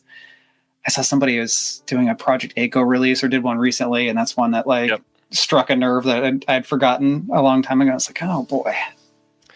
So this one, if you order from the Media OCD website, you'll get a free slipcover, and then there is going to be dub outtakes, dubbing cast interviews, dub staff commentary, trailers, design sketches, stuff like that. Looks like a solid release if you're into anime, and I love that some of these older animation releases are getting like decent restorations and looking good on disc. Yeah, the colors always look awesome, even even when the animation isn't as smooth as some of the higher budget stuff. Like the colors are incredible on Blu-ray. Yeah. Next, January 20th, there's a Blu-ray and DVD release coming from Decal for Orwell 2 + 2 = 5, which came out this year. This movie, if you've never heard of it, says George Orwell was one of the most visionary authors of the 20th century, whose novels 1984 and Animal Farm foretold a chilling authoritarian future. Acclaimed director Raoul Peck, who did I Am Not Your Negro, interweaves clips, readings from Orwell's diary, cinematic references, and modern-day footage to craft not only a portrait of the writer, but a fresh take on how prophetic his work has become. I have heard that this is incredible, and I really need to see this. I'm glad it's getting a disc. I wish it wasn't a BDR, and I wish it wasn't Decal, but I'm glad it's going to be out on physical media. Mm-hmm. Next up, we've got a release delay. Kino Lorber's 4K release of Mimic from Guillermo del Toro has been pushed back till February 24th. No details on why, but if I had to guess, it's just the manufacturing everywhere right now is backed up. There are lots of delays happening, lots of titles being pushed back a week or 3, and should not be super surprised to see this happen. And if I'm a betting man, I would say in the next couple months, we're probably going to continue to see that until probably about middle of February, like this release, because after the busy season, it's got to slow down at some point a little bit. Next up, Kino also releasing on February 24th, Jack Benny Comedy Classics Collection. This is going to include Man About Town from 1937 and the film Artists and Models from 1939. You've got brand new 2K scans of the 35mm fine grain elements, a new commentary for Artists and Models by Eddie Von Muller. We got new commentary for Man About Town by Paul Anthony Nelson and Lee Zechariah. And then you've got the trailers on here, both mastered in 2K. I have not seen any Jack Benny things in a long time, so I'm very curious to check this out. And I really appreciate using the original art for so many of these releases that we've seen here tonight, between the Kino releases and the Warner Archive stuff. It's just like, it's good to see this gorgeous golden age artwork. It's good as it was 90 years ago. And then we see a beautiful mind airbrushed to hell. I'm just glad we're not airbrushing Jack Benny, that's for sure. Next up, speaking of airbrushing, Cold Epics putting out Tinto Brass's The Key from 1983 on 4K. I don't think they've announced a full release date yet, but you can pre-order this now from their brand new website, which has a brand new innovative feature called a shopping cart, where you can put multiple things in this cart and check out and buy multiple things and not just one title, which is nice. I'm so glad that Cold Epics finally put that on their website. I hope other sites start to take notice and use shopping carts as well. This as a 4K transfer and restoration from the OCN. If you buy from their website, you get the site exclusive slipcover and 4 lobby card postcards. Those are limited to 500. It's got an audio commentary by friend of the show, Eugenio Ercolani, and Marcus Stiglegger, German film historian. We've got an interview with the actor Franco Brancarioli. We got a look at the Venetian locations of the film. We got a special on Ennio Morricone and Tinto Brass, and then some archival extras like photo galleries and such. Tinto Brass. Are you into Tinto Brass stuff at all? So what scares me about having these releases is like any time I throw on a Sylvia Kristel movie or something, that's when one of my kids will wake up and come downstairs and just want a story or something, or just need company. And so this would not be as high. I'm sure it's going to be a gorgeous release, but on my personal list of biases. I know something as soon as I put that disc on, the kids are going to come down 2 flights of stairs all the way in the basement and have questions. So my kids, I'm very lucky. My kids are overactive during the day, which I don't know if this is just luck, but overnight they're like, if they go to bed, they're in bed for the most part. Wow. I don't usually have to worry about that. However, the first time I watched Lone Wolf and Cub, I'm sitting there like fully locked into Lone Wolf and Cub. There is people getting sliced in half on the screen, and all of a sudden, not like behind me, walks into the room in between me and the TV, wakes me up from like this staring at this amazing cinema, my oldest, and he's like, "Hey Dad, can I get some water or something like that?" And I'm like, "You just witnessed like 4 people getting killed in 12 seconds. This is not a great time for you to be out here." That Criterion set came right around the time my daughter was born, or sometime shortly thereafter. So it was very funny to be watching this guy push around his baby with all this carnage going around, and me pushing my baby around New York City streets. It was just like, I watched them over the course of like a week, and nice. It's a fun time. It was very vivid memories being a new father and watching Lone Wolf and Cub, and how those one hopefully doesn't affect the other. Yeah, it was a good time. And I love this comment from Colton. Pinto Brass is a great drag king name. Yeah, it works. That's for sure. All right, next we've got Ignite, the same ones that did Reanimator on 4K. They just announced that on March 20th, they're releasing a 4K and Blu-ray release of The Big Combo, the 1955 noir film. This is getting, oddly for them, a 4K Steelbook and a 4K Standard Edition. And what's crazy is not only are they doing a 4K Steelbook, 2 different options. You've got one with the original art and then one with this newly reimagined, very black and white art. And I got to say, this is really cool that you can go to their site and they've got this, like, it's kind of choppy. I got to be honest. It's kind of shitty. But they've got a video of a, like, full 360 of the Steelbook. And it really highlights that they're doing this debossing on the Steelbook. That's really cool. I'm not normally like, dang, the Steelbook is great, but this one looks kind of really awesome. So check it out if you're into the Steelbook thing. But they've got a standard edition. And it's got a reversible cover with the old original art. It is going to be available, like I said, in 4 editions. It's got all kinds of extras on here. We get a new commentary with Imogen Sarah Smith, one of the best in the business. She does a lot of stuff for Criterion. Yeah. She is a noir expert. We've got, it is going to include a new interview with Philippe Garnier, and it is going to include a new visual essay by Scout Tafoya, who's always great. We've got legacy bonus features, including Eddie Muller doing commentary, and then a new booklet with a brand new intro by Eddie Muller. There's commissioned essays. Some of my favorite people on here. Scout Tafoya did another one there, and then Alonzo Duralde, who's great. Yeah, all kinds of incredible stuff. That's yeah. Absolutely incredible. Wow. Let's see. Dustin in the chat says Austin is the man. He's the Canon Films historian. All the best, Dustin from Retro Fiend Radio. Oh, hey, Dustin. Hey, thanks for stopping by. Great to see you. Thank you for saying that too. That's awesome. Thank you. Retro Fiend Radio. He and Christian do some just incredible documentaries that you can watch on YouTube. But one of the nearest and dearest to my hearts, they've done a lot of stuff with Sam Furstenberg, our mutual friend here, but they did a great series with the stunt coordinator Stephen Lambert, who worked on all of those Canon movies and really got into not just his career but also his life and his interest in martial arts, and talking to the people who worked with him in different aspects. And it's just this incredible look at a very hardworking person in the film business doing a role that doesn't always get the attention it deserves. The stunt coordinators don't really get, unless there's somebody who does their own stunts, they get a big deal of it.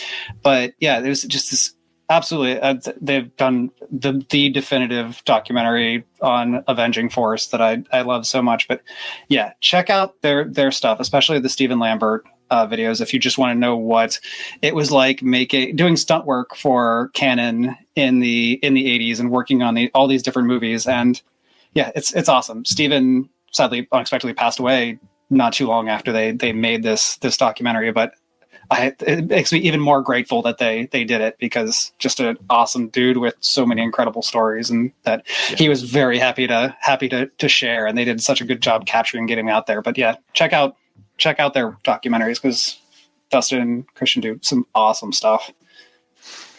That sounds great. Yeah, by all means, Dustin, put a link in the chat, or is it just through your channel? Everybody go click and subscribe over there. That sounds great. Indicator, who is housed out of the UK, but both of these coming in the UK and the US, announced two really great titles from Australia today. We got March 23rd in the UK, March 24th in the US, a 4K and Blu-ray release of The Survivor from 1981. Both of these titles that have been released many times on Blu-ray by many companies. This is the first time on 4K for both of them, I believe. This one is going to have three presentations of the movie. You've got the previously unseen director's cut, the original Australian theatrical version, and then the shorter US version. You got a commentary on the Australian version from 2018. You got a commentary on the Australian version from 2012. Not Quite Hollywood interviews, all kinds of archival stuff on here.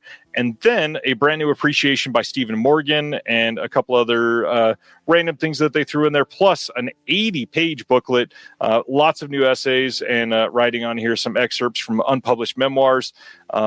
Just overloaded with stuff. Indicator, as I mentioned earlier about the Plot of Fear release, it is hard to compete with Indicator releases. Yeah, that's loaded. That's amazing. Beautiful cover, and I will grab anything that has anything Mark Hartley touched on it.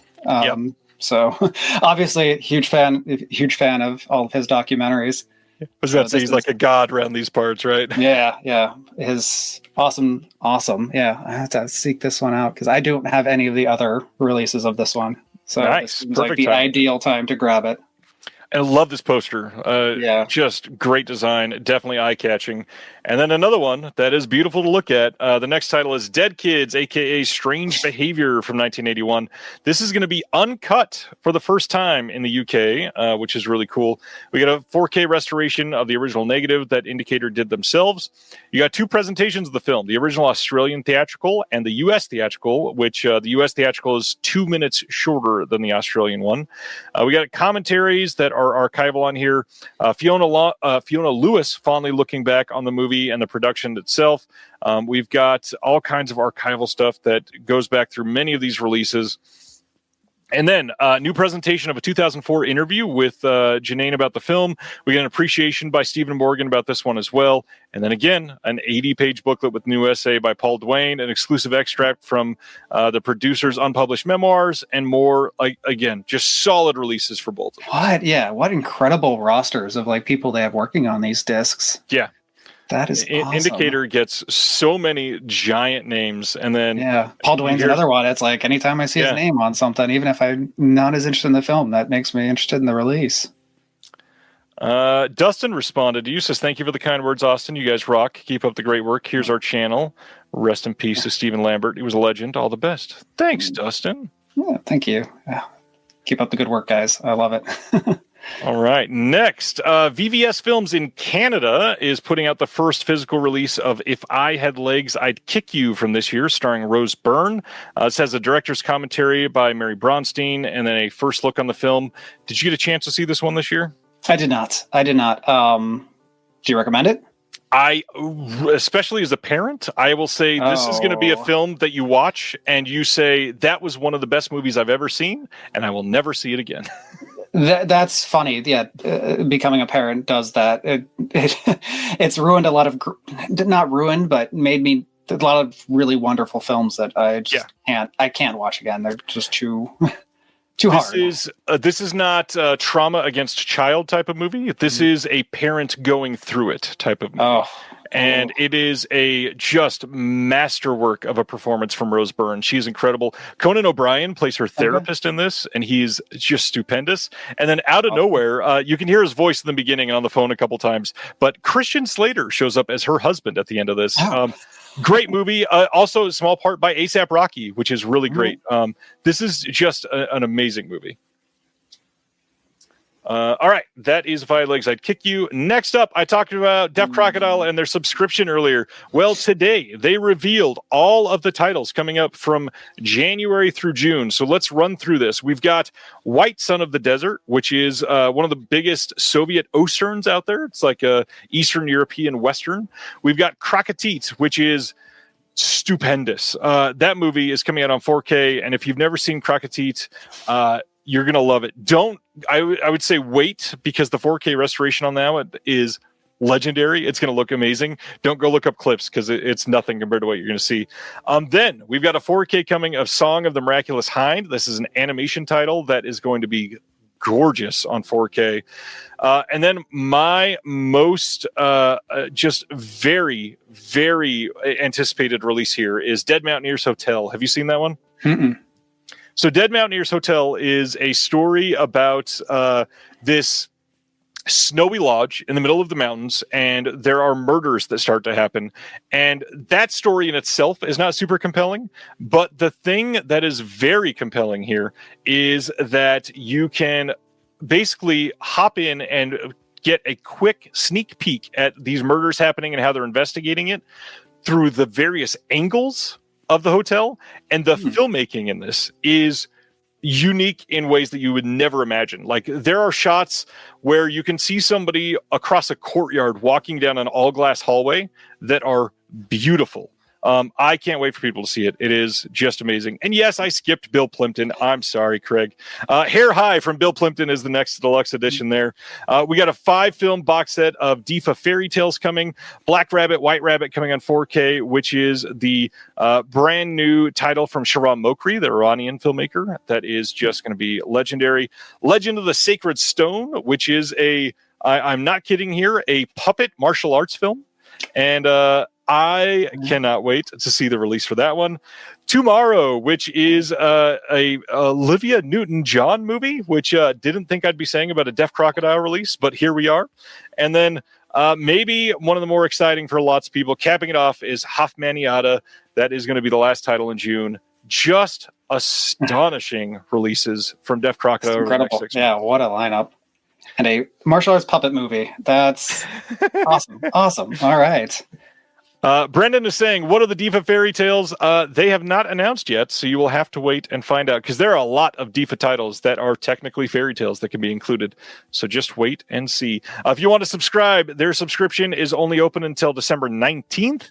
And if you are going to subscribe, one little hint is you can actually jump on and be a member first, and they just put out brand new tiers for their membership, and one of them is the exact amount to get a subscription.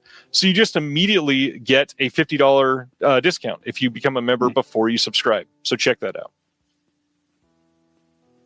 That's awesome. Yes, great looking. Yeah, wow. Next, Paramount putting out the standalone 4K of Friday the 13th 2. This is one that was released in the Paramount Scares Volume 2 box set. This is the first time it's been on its own on 4K in the US. This was released previously on UK by itself in the UK. But yeah, no new extras or anything like that. The scan for this one is very good. I know a lot of people were kind of put off by the Friday the 13th Part 1 4K. This one looks great. Check it out. Then I've got two things to talk about that are not announcements, but also kind of announcements. If you have never been involved in the Shelf Shock Rewind Awards, I have just opened up nominating for the creator section. Can't speak. Let me start over. The Creator Selection Committee has just opened up nominations for the Shelf Shock Rewind Awards. And what are those awards? If you've never seen them before, they are an award show dedicated to physical media. That this will be the 4th year in a row that they are happening. It's a huge deal every year. We get people from the labels on to talk about the releases, to accept their awards. We get creators from all over the world that are filmmakers, YouTubers, podcasters, home video restoration artists. We get people from these labels all voting on their favorite releases of the year. And it is going to be huge this year, primarily because I announced this is my last time hosting it. I'm going to help out in the years to come, but yeah, this is my last time being the face of the award show. And if you are a creator, meaning if you have written books, if you've made films, if you're a short film creator, if you've done anything in podcasting, and you want to be a part of this, send me a message on any of my social media or email me at disconnectedmedia@gmail.com, and I will get you the nomination form, and you can vote this year as part of the Creator Selection Committee. It's a big ordeal. You'll love it. I would love to have you be a part of it. Please check it out.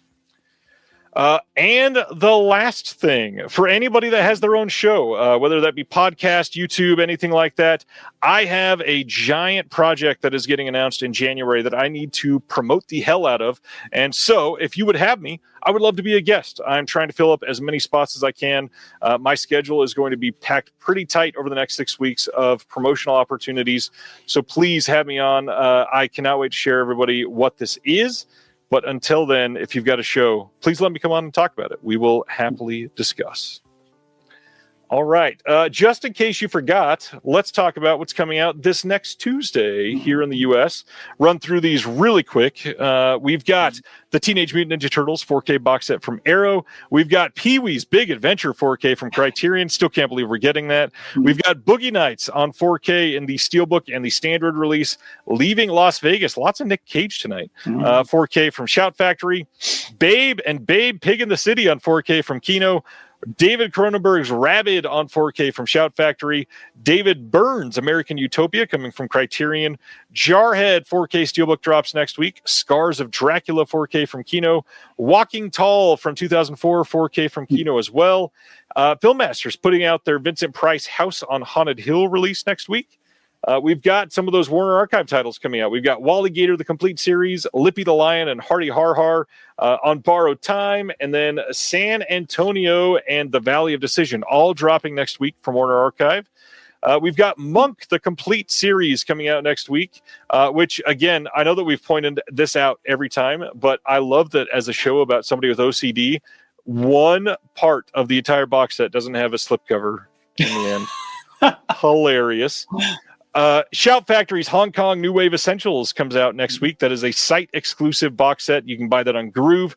Alrane and the Student of Prague Standard Edition from Deaf Crocodile is getting its wide release next week. Saga of the Phoenix from 88 Films. We've got Liver Leaf coming next week. I Love Melvin, also from Warner Archive. Interrupted Melody from Warner Archive. Delinquent Schoolgirls from VCI coming as part of their Psychotronica collection. Rockers 4K from MVD, Young Violent Dangerous from Raro, OC and Stigs from Radiance Films, and a handful of others that I need to see, like Thank You Very Much and The Raw Ones from VCI, plus that documentary Beast Wishes, which thankfully they removed this terrible AI cover and replaced it with proper artwork. Anything from this next week that you're checking out here soon, Austin? Well, I will be checking out the Pee-wee's Big Adventure. I'm happy to replace my Snapcase DVD. That's one that I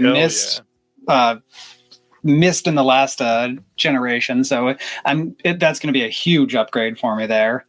I should look into the Reanimator 4K. That one I have not ordered yet, but I would just love to see the Green Needle in HDR just like disappear down the screen. The credit, I imagine like all the opening credits are just going to be something that are just going to blow my mind, and and a 4K with all the grading and everything done. And yeah, there are a few down here. Do you mind scrolling down a second? Sure, absolutely. Yeah. Oh, Walking Tall. That was the one that. So unfortunately, I'm still waiting for a nice release of the original Walking Tall. That's one that I'm surprised that hasn't gotten a nice like special edition from anywhere. It is. It seems like when I saw. Again, I think I saw this without the cover announced, like somewhere Walking Tall 4K, and I started jumping up and down. I was like, no, it's the Rock one. Oh, it's the Rock. Yeah. But yeah, there's like some good weeks here. Stuff they're squeezing in right before the holidays. October, November, December has been brutal for pickups. Mm-hmm. Like there are so many things. It is impossible to get everything you want with the pricing and everything. But God, if I could, man, I would be surrounded by stacks right this moment. Yeah, Boogie Nights. Boogie Nights is another one that I did not get to Blu-ray. I still got the slipcase DVD that is, really extremely battered at this place because it's come with me from 4 or 5 different moves. Great DVD though, I will say. Yeah.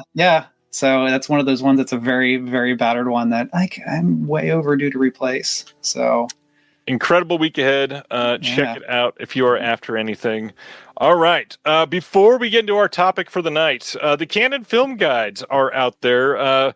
When did the first one come out? That was the first one. Yeah. So I released my first book in 2020, in spring of 2020.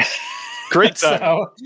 So that was, I got to do some traveling around and doing some book events and stuff for the second one, which came out in 2022.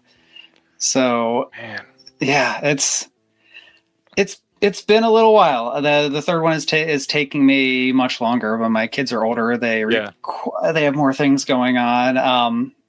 But it's interesting because this last era of Canon, the later years, like I kind of call it the straight to video era, because a lot of the stuff was going straight to video, and it's amazing because you do get into these movies that have not nearly as many letterboxd views as you think, that they haven't been written about, even because they weren't released in theaters, even original reviews. So the research is surprisingly, for this volume, a lot of it has to come from the direct sources, because I can't get production info about it unless I talk to somebody who was there. So it's definitely been a slower process writing this one, but I am plugging away at it everywhere I can, and I'm excited. There are some chapters in there that are some of my favorites I've written that I'm very excited to get out there and share. And there's some fun stuff, even though we are past most of the biggest, best known Canon movies that most people associate. By the time you get to it, you still get Van Damme, like the Rise of Van Damme. You do get a lot more Dudikoff, you get a lot more Norris, and couple more Bronson movies squeezed in there. But you do get like the whole story of the Warring Lambada movies, which I want to say is like my Ken Burns documentary that I've written in here. It's just the Lambada Wars going on. So there's just stuff that I'm really, really excited. Movies that I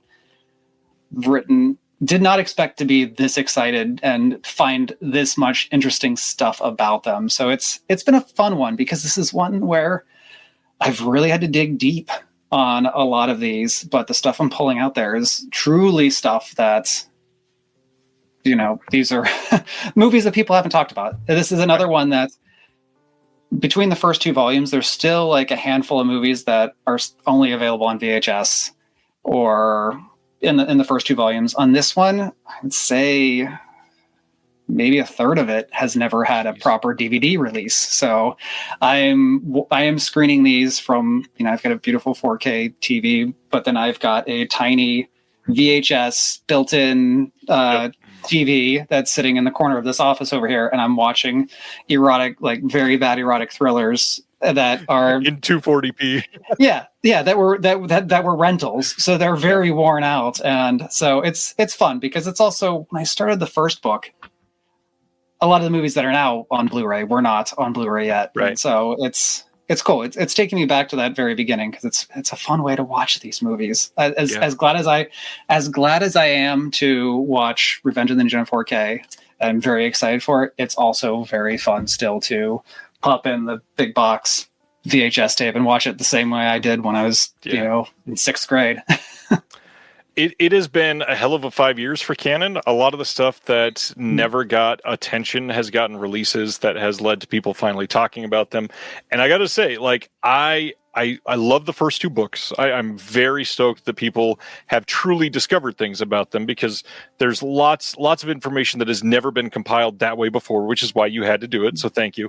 Thank you. But I must say, I think the third one is the one that I'm like most eager for, because again, there's not like writing on most of these films. A lot of the films from the first two books, there was some stuff out there, sure, never compiled like this, but this one seems to be the most exciting for the people that like discovering things, for things brand new to them. So I can't imagine like the research process. How are you going about that? When you're watching one of these that doesn't have a modern Blu-ray release, what all are you doing to research? Well, I mean, so there's a lot.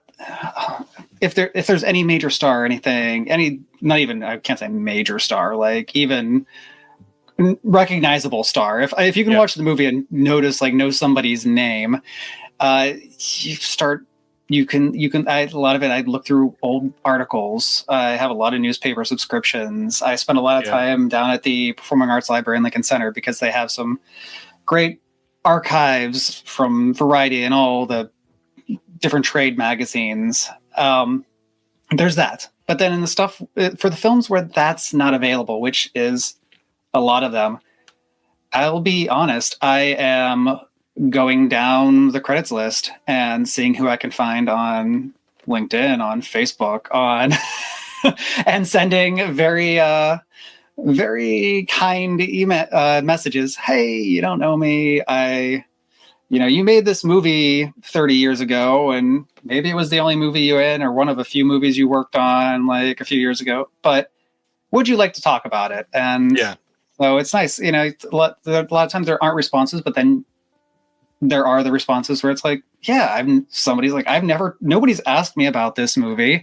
I've been working as, I haven't even been in the film business for, years and years and years, but I'm excited to tell these stories and they'll remember things. And so it's a lot of that, a lot of directly trying to just hunt down the people. And what's nice is this process is easier to do that than it was for the movies that were made in 80, 81, 82, because movies that are made in 92, 93, even in the 94, the people that's almost a difference like 10 to 15 years. So you're working with people who are not quite as up there in age, and so it's made it a little bit easier. I don't know if you see this. Craig says, we just had our roof done at our house, and the guy's dad was one of the founders of Canon. That's awesome. That is awesome. Yeah. Out in That's very cool. I'm trying to think. Wonder who's working in roofing, but yeah, I know he has a couple sons, 2 sons at least. So, all right. Awesome. So the 2 books available on Amazon and hopefully a lot of independent bookstores still. Mm-hmm. Where is the best place for people to pick them up to support you? Well, from my end, anywhere. That's it's all the same to me. And with that note, any independent bookstore can grab it for you. If you have an independent bookstore, just give them the title. They can order it. It's through a very large distributor. And at least they'll pick up some, because on my end, whether you get it from Amazon or you get it from the place on the corner, it doesn't make a difference to me. I'd rather you at least get some of that money to go somewhere independent. Right. That said, unless you see me at like the Mahoning Drive-In or something with a table set up, like that's the best place. That's but that's limited by geography. Sad but true. So yes, please go check those out if you are even semi-interested in Canon films. Literally some of the best film reference books out there from the last 10 years. Truly just honored to have you on the show. I adore your work and glad you're here. Oh, thank you. Thank you so much. That really means a lot. Well, then let's change the subject dramatically from Canon films to talk about holiday films. So tonight we are talking about off the beaten path, weirdo Blu-ray recommendations for holiday movies. Why are you into these type of movies there, Austin? Well, so this is the time of year. We first talked about this months ago, getting together, but seasons have come, and we are in the middle of the holiday season now. As evidence behind me, I usually don't have the Christmas tree blanket here, but the rest of the stuff is here for the most part. But I have a box of movies, and it's, you have all of the classics, that stuff that you see every year that's played on TV around your Christmas Stories, your Elves, your It's a Wonderful Life. And all of those are in there, but there are also like a stack of movies that I've picked up from labels that have like some Christmas themes and things like that, or things that you wouldn't necessarily think of immediately as a Christmas movie. And they'll come out of this box, which this box is what comes out the day after Thanksgiving for me. And it's what we work through. Like I do get really into the holiday movie season. To be honest, a lot of my all-time favorite movies are holiday movies. So that's, I love this time of year, and I love movies set in this time of year. And I think there's always a few weeks, especially when we have such a short holiday season, right, as we do this time, that I am just trying to dive as headfirst as I can into the world of holiday films. I am so stoked to see what you picked tonight. There is some great titles that have been released by boutiques here in the last 3 months that could easily fall on this list. We are going to dive into as many of them as we can. I think I've got 7 here just in case. And then I'm sure we'll both have some honorable mentions that if they're not on either of our lists, we can shout out really quick. So let's see, what is your first recommendation? These aren't ranked or anything like that. These are just like 5 favorites. Yeah. These are just ones that I've been. So, Kronauer, I'm sorry, I'm butchering your handle here, but he just spoiled one. But just because this release is so fantastic and it's still like a few hundred copies left, I'm shocked, especially since the movie Orgy sold out so fast in this last sale that I looked before I grabbed it to talk about it tonight because I was like, oh, I'm sure it's gone. I'm sure it's unavailable. And this is great. This movie, I mean, it is easy to see anywhere. A lot of the Mystery Science Theater version is, which is the first one I saw, and it's easy to find. But this release is, I mean, the movie, it's a great version of this film, but it has so much cool stuff on it. Yeah. They have, AGFA has done this whole, the thing, what they call it, the Santa Claus Conquers the Drive-In, plus just a bunch of something weird VHS mastered stuff, like just bizarre Christmas things. They've got the Liberace Christmas special on here. Lots of like bumpers, little like odd things. And I love for weird Christmas stuff. And this is a disc that, like some of their other releases, I mean, they did the great thing with the drive-in bumpers recently, and all their horror. They do the trailer discs and the mixtapes and stuff. That's something that they do incredibly well. And that's always when their announcements go up. Yeah. I have to see it because they also do the play all function, which I love. So this is something that as soon as Thanksgiving dinner was over, we had my RR watch, and this is one that just went straight in and played probably twice through, and it's just nice. It's just awesome. And Santa Claus Conquers the Martians is a very fun film. I'm hoping someday we get a similar release of Santa Claus or Santa Claus versus the Devil, the other one that was on Mystery Science Theater that's public domain, but I'm guessing the elements are, there's just nothing that looks good. It's the DVD copies are as good as it might ever look for us, but I'd love to see that. But this is an awesome disc, and I think there were still like 300 copies or something when I checked this afternoon. So yeah, the standard edition is still in stock. There's almost 400 of those. Pick those up. Okay. They're shipping partner label stuff right now pretty quick. So if you order just this title, they might ship that even like this week and get it to you before Christmas. So totally worth it. This disc is great. And yeah, good shout on the play all.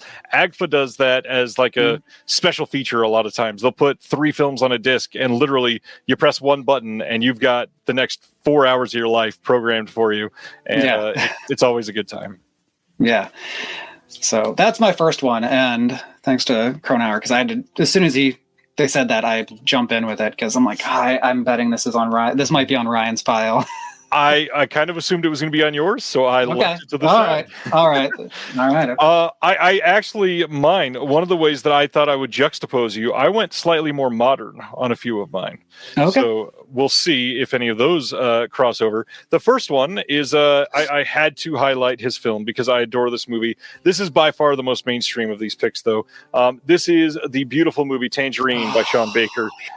This release is just incredible from Second Sight. If you don't know, because this obviously doesn't jump across as a Christmas movie, it takes place on Christmas Eve. All of these stories are mashing up together at Christmas Eve at a donut shop. It is a just beautiful classic Sean Baker story, like this classic moment in time of these different families facing their different problems and different things happening to different people and how they respond to them. And then oddly enough, all of those stories just happen to cross paths at the perfect moment. And that synchronicity and this slice of life moment is what makes a lot of Sean Baker stuff really special. And I will say this is easily the like better than I could have dreamed for a movie shot on iPhones. Like this is the first movie that everybody was, oh my God, this whole thing was shot on iPhones. And it's still a very beautiful looking movie. It is so well made. The booklet on this is really great. The extras on here are pretty great. Second Sight has delivered another good release of his stuff this year with the Florida Project. But honestly, that I feel like the Tangerine release is even better than the Florida Project. So check it out. I truly love Tangerine. If you've not seen it, please see it. Yeah, that's such a good one. I don't have that release, or that would have been the top of my pile. That's such a good one. Nice. All right, your second choice. All right, let me go through here and see, because one of these, I'm afraid, is out of print, so I'm going to save that till the end. Well, okay, so this is from a label that I'm a big fan of, and it's something that when they first broke on the scene, I did not think, like, it was like, oh, okay, that's kind of interesting, but then I've kind of been on top of everything they've been putting out, because it's very well curated, but it's Canadian International. And I, again, like, Canadian cinema, I don't know it other than stuff that came here, but they're so well curated with the stuff that they get, and I love that about them. But they've been putting out the Tales for All movies, a few of them, and you can guess it's probably the Christmas Martian is one that so this was made by a documentary filmmaker. I believe it was his only narrative feature he made, and it is a bizarre little movie, but it has some very creative visual effects. It's basically mankind's like first encounter with aliens, but it happens to be a Christmas an alien, a goofy alien who lands in Quebec like around Christmas time, and there's some fun visual tricks. He flies around with the kids when he's walking around in the snow, leaves green spots. He plays hockey by like sliding around on his belly like a penguin with the children. And it is the most low stakes alien invasion movie, or like alien come to Earth movie that I've ever seen. Like, eventually they, like, the folk try to, like, they get suspicious of them, but it's mostly like an alien comes and visits Earth around Christmas time and just has a good time with some kids for a little while. And then, yeah, it's great. And there are actually some other movies, but like so many Canadian International movies, and I think just a lot of movies shot in Canada, it's very snowy in there. So this is a movie it's just shot on very deep, very real snow. It's beautiful. It feels very Christmassy watching it, even though the Christmas content is the biggest part of it. But it's a delightful release, and from a label that, again, like, if I'd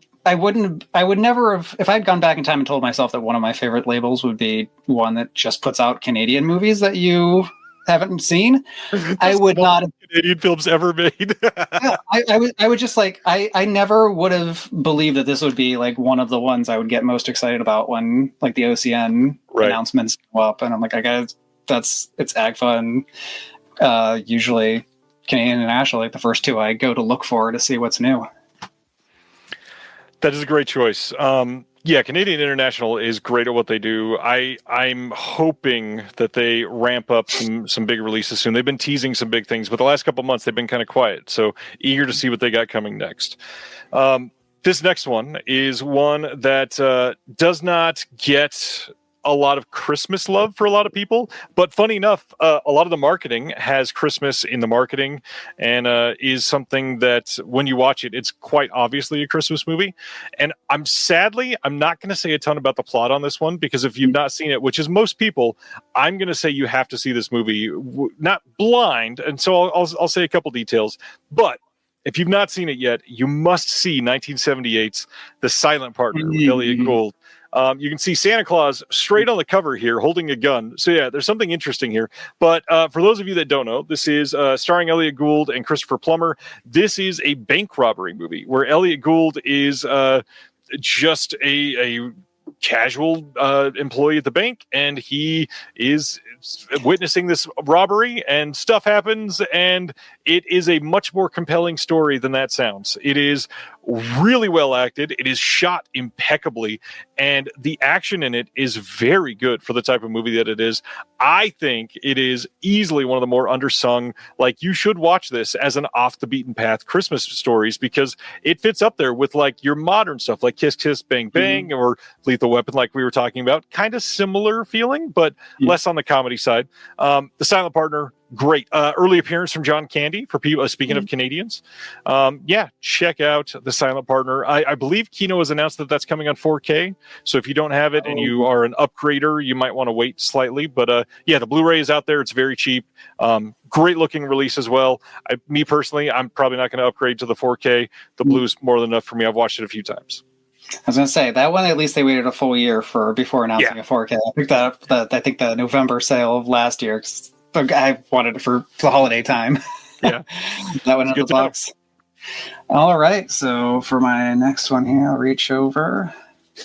Let me see. Well, we were admiring so many great covers and so many great releases from Warner Archive, and there's a Zing sale going on right now. So I have a bunch of Warner Archive holiday releases up there, and I could have picked Shop Around the Corner, or they have the Thin Man movies, even like those count. I will count them, but the one that I enjoy, because Robert Mitchum's one of my favorite actors. This one is Holiday Affair. It is one that I'd seen on TCM a bunch of times, and so as soon as they announced it a few years ago, I had to be on top of that.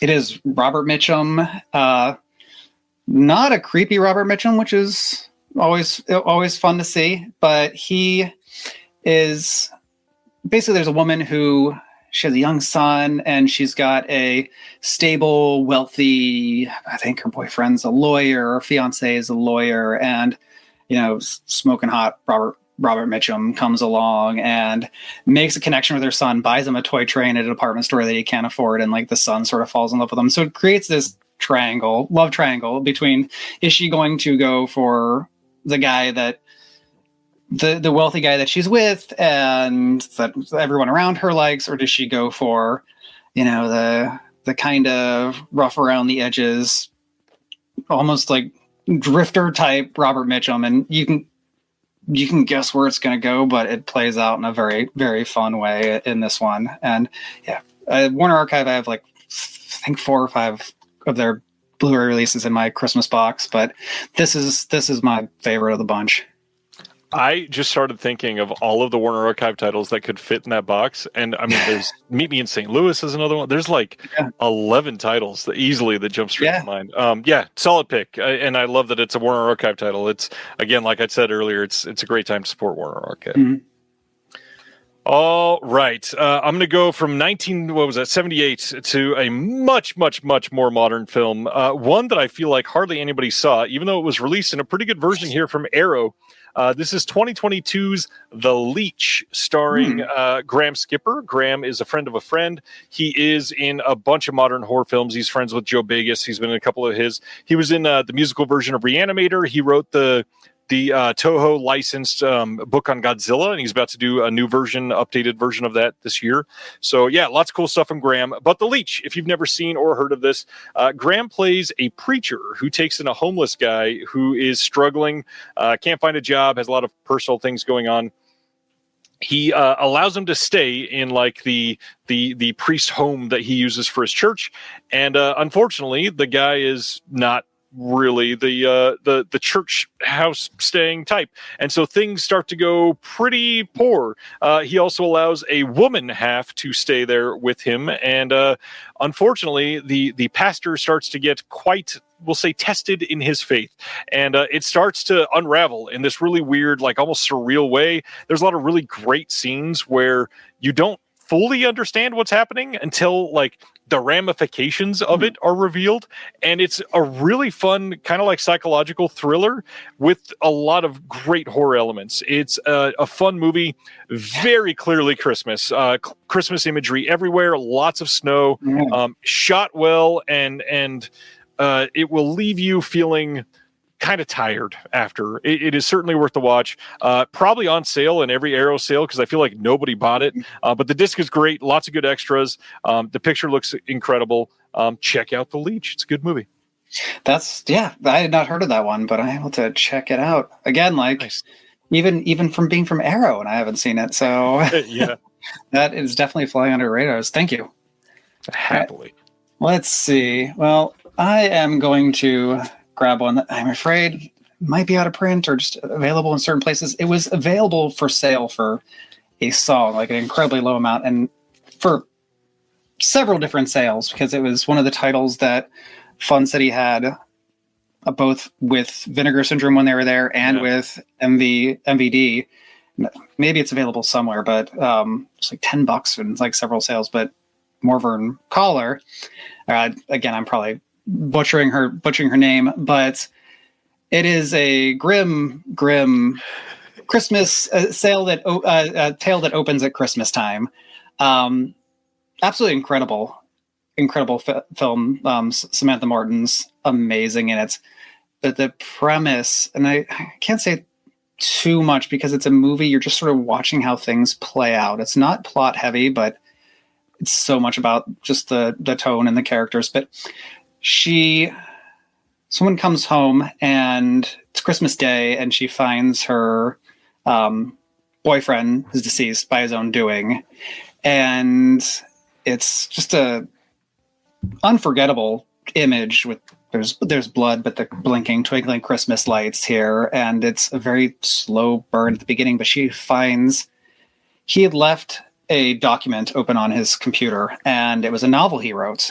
And what she does really to start the film is goes about her life to kind of like, doesn't talk about him dying, just says he left, but she erases his name from the manuscript and submits it for publication on her own. He had left it for her to submit for him as like a posthumous piece. And the movie just sort of follows how she reacts and what she does afterwards. And it's a movie that it doesn't explain itself at all, which is incredible. It's something, there are many films that do this, but this does it incredibly well, where every time I watch it, I notice something different and I kind of interpret her actions in different ways and her motives in different ways. And it's a very grim Christmas film, and it's probably I not something sure it's different than anything else that would be in this box, but it's just also an incredible movie. And this is actually the movie that I'm unashamed fanboy with Fun City Editions. Jonathan's picks there are just just the movies that he's getting. They're so varied. You can have the same label puts out this, that puts out like Paradise, a Blue Lagoon knockoff, and I love that about what he's doing. But this was a movie that I had on DVD, and it was like, everyone keeps in the list of their head of like movies you want to see get upgraded.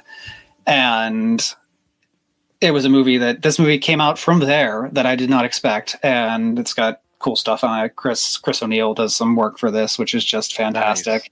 But it was one of these things where it's like, here's a newish label that I'm really, really like and really, really like interested in. And if all of a sudden as a surprise, they put out one of the movies I most wanted to see on Blu-ray. Yeah. So I am a very, very dedicated follower afterwards, thanks to this. Amazing.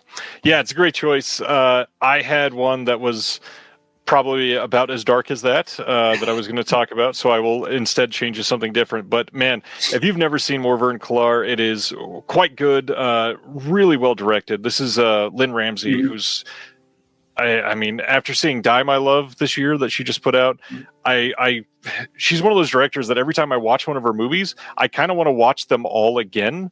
Mm-hmm. But then I also don't want to do that because I will probably want to kill myself. And I don't want to feel that way, but also it's so enjoyable to feel that juxtaposition. I mean, movies are always, entertaining to me, but there's something about her films that just feel special and lasting and kind of heavy after a while. And not heavy in like, oh, these are deep sort of feeling, but as in like, no, they will literally weigh on you for like the next 4 or 5 days and you'll just do nothing but dwell on those feelings. So I love the choice. Severin has put out a small amount of Christmas movies, and I feel like this might be the first one that we could theoretically cross over with so far. But I had to talk about one of their first 4K UHD releases, and I love this movie. It is 1995's Day of the Beast. This is directed by Alex de la Iglesia. This is a Spanish film about an individual that has to go to a metal record store to try to solve the small problem of summoning Satan on Christmas Eve to stop the apocalypse from happening. And this movie is hilarious. It's dark. It is genuinely creepy in a couple scenes, but De La Iglesia is such a unique filmmaker. And if you've seen like Perdita Durango, you know exactly what that means, because he is somebody that will not shy away from like making the corniest joke followed by like the most subversively shot scene that you've imagined over the last 90 days. But yeah, it's a great movie. I think it was their second or third 4K that they ever put out. It's a really solid disc. The extras are great. There is a feature length making of documentary on this that is very, very good. They also put out Perdita Durango on 4K. Solid pickups. Check both of them out. It's not one that it really gets marketed as a Christmas movie, but it very much is a Christmas movie. It is hilarious. Don't go into it like expecting a full-blown horror movie, but it is quite good. Check out The Day of the Beast. All right. I will. That's awesome. Awesome. All right. Next up is, oh boy, my stack is still larger than I expected, but just coming out of and this is the fifth one already. I know, but all right, because we haven't talked about really and many criterions tonight. Yeah, I'm going to talk to this again. I just talked about one of my all-time favorite films with Morvan Collar. This is another one that happens to be Christmas, well, like a lot of Christmas in it, Christmas sets. But from Criterion, it's not Eyes Wide Shut. It is All That Heaven Allows. Ooh, I've still not seen this. So Douglas Sirk is another one of my favorite filmmakers who couldn't be further from the canon realm. But yeah, I'd mentioned earlier, my best birthday was doing a Douglas Sirk marathon at the Film Forum, playing hooky and going to that. But This is one of my ones that if a 4K comes out, I will jump right on it, because it's just a gorgeous, gorgeous Technicolor movie. And Douglas Sirk is one of the, in my opinion, the made some of the prettiest films in the 1950s. But this is a movie that, if anybody hasn't seen it, Rock Hudson and Jane Wyman are the two stars. And it's funny because it's supposed to be played as like a May, December, not quite, but she's a widow. She's supposed to be an older woman. She's, I believe, 8 years older than Rock Hudson in this movie, and she's in her late 30s when it was filmed, which is hilarious. But she's got adult children, and they're always going on about like how old she is and how she's too old to have boyfriends and things like that, and how Rock Hudson is too young for her. But she's the society woman, upper class woman, and I think that probably has a lot to do with it, and it's going to seem silly to us. And Rock Hudson is this younger man who is kind of I don't want to say a beatnik, but a bohemian fellow who is just interested in trees. He wants to start a tree farm. He sells Christmas trees. He wants to be an arborist, and he does handyman work for her, and they fall in love. And it's this forbidden romance between, a guy in his early 30s and a woman in her late 30s. But what's wonderful, besides it just being a gorgeous movie, a lot of it takes place at Christmas trees. I mean, Rock Hudson's just got flannels and selling Christmas trees through so much of the film. But it's got some very hilarious subtext. Rock Hudson, everyone knows, was closeted at this time. But what is subtext in this movie, watching it now, is there's nothing sub about it. It's just a very open innuendo, and it comes off as kind of it's fun to watch, because there are lines where Jane Wyman asks Rock Hudson if she wishes he was if he wishes she was a man, and he's like, yes, in a certain way. And he talks about how he's not interested in women, he's only interested in her. Like, it's got some great stuff, and watching it now, there's no subtext at all, and it's very fun in that way. But just a gorgeous film, very short. It's 80 some minutes, and just beautiful. I mean, anybody who's seen Written on the Wind with Douglas Sirk also knows like his subtext could be very much on the cover.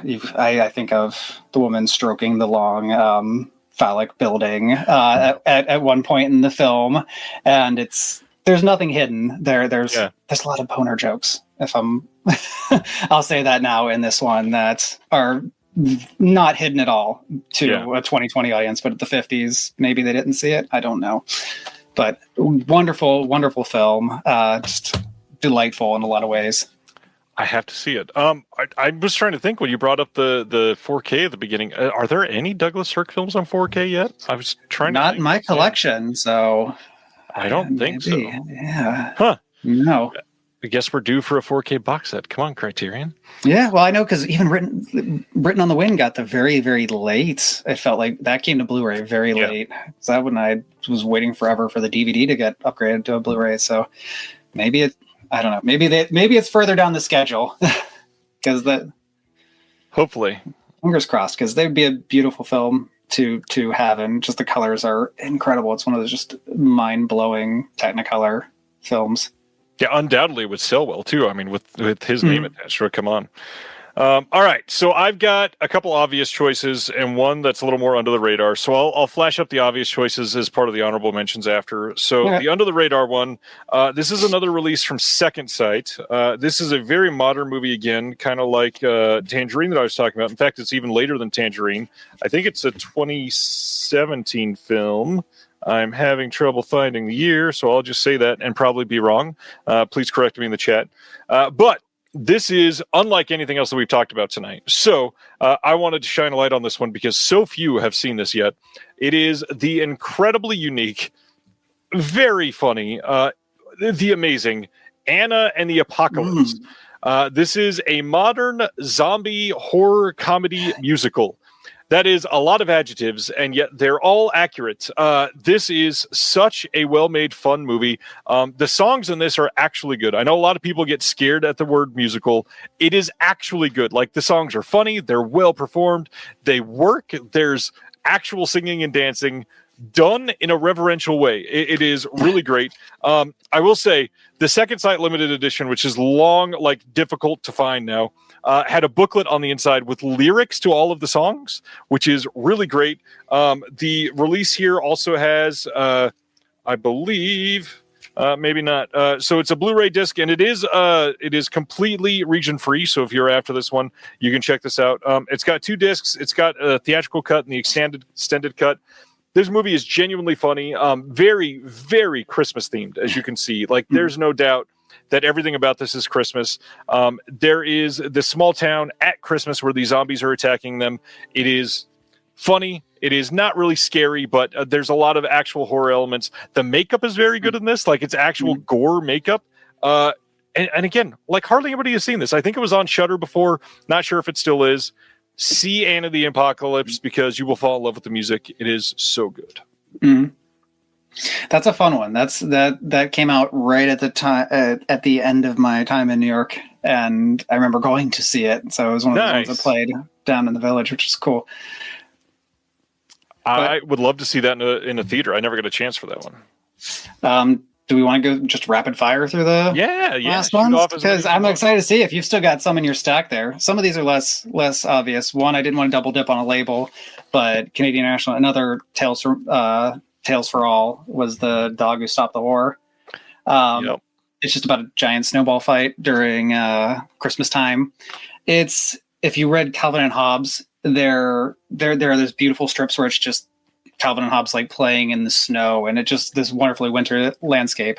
This movie feels like one of those Sunday strips come to life because it's just kids getting this like incredibly like increasingly like heated snowball fight, and just a fun film. Another little Christmas banger from Canadian International.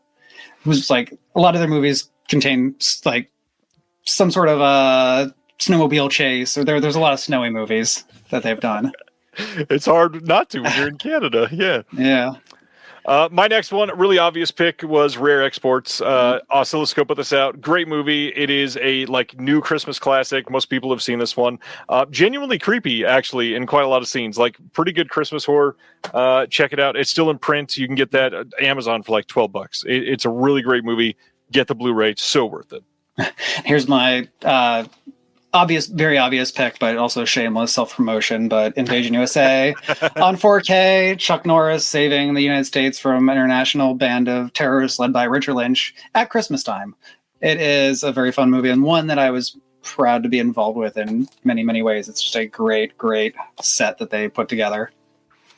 I will match your Vinegar Syndrome theme at the moment and shout out Christmas Evil, which nice. I think is my favorite of the killer Santa Claus movies. Not a big fan of Silent Night, Deadly Night, but this one is actually, I don't really want to say sleazy because it's not it's not an erotic thriller, but it does feel grimy, I guess is a better word choice. It actually feels kind of dangerous to watch. It's like a home video type of movie. The acting in this is surprisingly good. This is a genuinely creepy movie, and it's basically just a guy that's fed up, and it's creepy as shit. Christmas Evil is so much better than all the other killer Santa Claus movies. I think it's better acted. The story's better. It's believable, which most of those other ones are a complete farce, of course. This one is very good. Check out Christmas Evil. That one of my favorite recent movie-going experience was a double feature. I've got the poster up here, but it was of Christmas Evil and New Year's Evil down at the Seymour, the Strand in Seymour, Connecticut. And it happened to be as there was a snowstorm going on outside. So there's a bunch of people in a crowded theater watching those two movies together, not sure if they're going to be able to get their cars out from where they were parked afterwards. So that's a great pick. This one, I'm going to hold up a very old copy because it's part of a box set, but Shout Factory has the Pee-wee's Playhouse Blu-ray set, which you have to get now, but one of my favorite all-time holiday specials is the Pee-wee's Playhouse holiday special. This is not their release. This is the standalone DVD release because I can't have enough copies of this in my house, but yeah, it's just a fun Christmas at Pee-wee's Playhouse. He gets visited by Grace Jones and Katie Lang, and it's got so many celebrities. Magic Johnson, he gets to ride in Magic Screen with Magic Johnson. It's not Christmas in my house until Grace Jones has serenaded Pee Wee Herman with the Little Drummer Boy. So that's just a staple. I think the next one I'm going to talk about could not be more different than Pee-wee's Christmas special. So the other one that was dark that I was going to talk about, Second Sight's release of Inside, the new French extremity film about a woman who is pregnant, and not just pregnant, but literally about to give birth, in the next 24 hours. She is at her home, and something happens, and a woman shows up and starts to attack her, literally to try to snatch her baby out of her body. It is a bloody freaking movie. It's got let's see, what do I not want to spoil here? It's got a scene that you will feel so betrayed in watching that hits harder than almost any other emotional moments. I think it's one of the better of the new French extremity films. It is also the most contained of the new French extremity films. A lot of those films started from deep political contempt, and this one is more like isolation fear, and it's literally one person unable to escape. One person is after them, and they have no way of saving themselves. And it is terrifying, bloody beyond belief, and it's a hard watch. So right after Morvern Killar, probably not the best one to talk about, but it is a really solid watch, and it literally happens on Christmas Eve. It is the definition of an off the beaten path Christmas film. So worth it. Inside is amazing. My last one here is an incredibly obvious. So we're going offbeat. This is not offbeat at all. This is one of the top 3 movies that people will watch at Christmas, but it's one that I would say is one of my favorite 4K upgrades in my collection. Unexpectedly. It's one that I also think a lot of people might think that why would I get that on 4K? My whatever edition, wherever I have this, I probably have 5 other copies of this. It's okay, but you want the 4K of this? And I have it as part of the set. It's also available solo, but it's the Rudolph, the red-nosed reindeer. On 4K, what they've done with this is you can see the texture of the puppets. And if it's a movie, like if that's something that you grew up, I think most of us, if we partake in holiday specials, we saw this every year as a kid. Yep. Like I remember being distraught one year when our elementary school chorus concert was on the same night that Rudolph was on. And that was like, if you missed a Christmas special back in the days, you did not see it until the following year. I remember the whole school was miserable because everybody was just, we're missing Rudolph because we have to go sing for our parents, everybody. Right. But this is just like that. It's the most textile, like feel, like you can touch the puppets. You can see like where the glue is falling apart on them. It is just a movie. Again, it's like, it's a 60-some-year-old, puppet film. That's not the first thing I would have ever thought I would just love so much on 4K, but this is one that, like, out of all the upgrades, all these amazing things, I'm like excited to watch Barry Lyndon, which I talked about. I just bought it in the sale. And I'm like, I know that's going to be a movie that's just one of the most gorgeous movies ever made. And like, I'm excited to see it on 4K, but I don't know if like The Jump will impress me anywhere near as much as Rudolph did. And it's just amazing because it's a movie that is just, I know so well from my earliest days of watching, terrible TV broadcasts of it. And just to be able to like see and feel and like touch and see how soft and textured and see like Santa's beard peeling in like certain scenes. And so you can appreciate stuff. You can appreciate how handmade this movie is, which is awesome. So not obscure at all, but it's not like to harp on like the visual quality of the physical media on it is important. So I like that. The Rankin and Bass stuff is just stupendous. Great pick. This has been fun. Like lots of really solid recommendations, top-notch choices, and literally no overlap. The stuff that we pulled, no overlap between us. Which amazing. Is awesome. Yeah. Wow. This went even better than I could have imagined. This is so fun. Well, exclusively right now, when is part 3 of the book series coming out, Austin? I'm sure you want to announce that. It'll come out when it comes out. I wish I could answer that. It's like I said, it's tougher with the research in it, and it's going a little slower just because my children aren't like in a larval phase still. I read a lot of the first one while at least one of my children was, could roll places or bellies like crawl places at best. This one now I'm like taking them to after school stuff all the time, but that's nice. It's what's nice about the physical media work that I've gotten as well. Those checks have gone to like each essay has paid for like summer camps and things like that. So it's nice.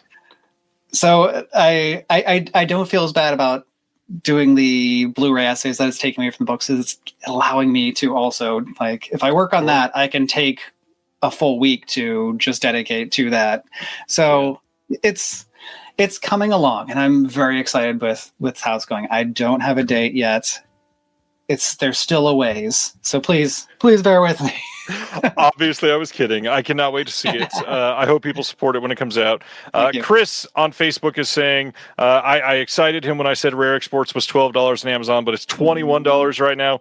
Just a heads up, when it's Christmas time, the demand for that title goes through the roof, so they raise the price a little bit. If you wait just a little bit, it'll come back down. I promise. It can be a cheaper title for sure. Gary says, speaking of canon, I watched Barfly again for the first time in decades. Holds up. The imprint release of Barfly is really good. So good. That's one that I was thrilled with because that's also another one that I had. It went from the Snapcase DVD, which was very expensive for a long time, to that. And it's amazing to go from something that's like bare bones and barely plays anymore to just beautiful release. Solid release with 4 hours of extras. Incredible people working on it. Yeah, that's a fantastic film. It's one of the arguably best canon movies. It's quite good. That thing came out, and that was the first time I'd ever seen that movie. And watching it then, I could imagine when I was younger, I probably would not have felt the same. But seeing it at this age, that movie hits hard, especially somebody whose father was a raging alcoholic. Oh, Bukowski. I think a lot of people need to watch Barfly that haven't. Mm-hmm. And Bukowski wrote a book that's a thinly veiled novel about the making of Barfly, which is very entertaining because the names are all just like a few names changed, and like canon in it is Firepower, and it's not Golden Globus. It's very similar names, but it's funny. He does not hide his contempt for everyone he worked with on that film, and he doesn't even bother to like change more than a few letters in their name. Well, I think that's all we got. Anything that you want to promote coming out or coming up, or recent releases like Mac and Me, perhaps? Sure. Yeah. Some of the stuff I've been, I got to work on some great releases this year that I was really excited about. Mac and Me allowed me to deep dive into really the history of like product placement in films. I read a lot of books about that and went into this. And this movie, I watched the McDonald's dance number in this one, the song "We're Wrong." McDonald's actually like involved in it. Like some people have gone through the Zapruder film, like frame by frame, over and over, meticulously. Like, it was, again, like it's a film that I watched many times as a kid. I saw it with my kids actually, the Mahoning Drive-In, when they had the Mystery Science Theater event. We saw that version, so it was funny because they had reached out about working on this like right after I had come back from seeing it at the drive-in. Nice. It was so much fun. And so that's the one that I was excited about because I did see it as a kid. I did not realize the movie is as bad as it is. It's incredibly enjoyable. But no, the other one is, we talked about Garbage Pail Kids, which was a movie that one of the early movies that I actually realized was like bad. as a young child, I was like, oh my gosh, like what is this is a hard watch, but it's fun, and it's got some great effects. And for this one, I really got to go into, I focused on the performers inside the costumes. This was throughout Hollywood history, little people, actors who are little people, have had some very thankless jobs. And a lot of the people who worked on this movie they were Ewoks, they were in Blade Runner, they were in all these incredible films, and they're names that you don't really know because there are only so many famous little people actors, and there's just like unsung heroes of some of the best genre of movies of the era.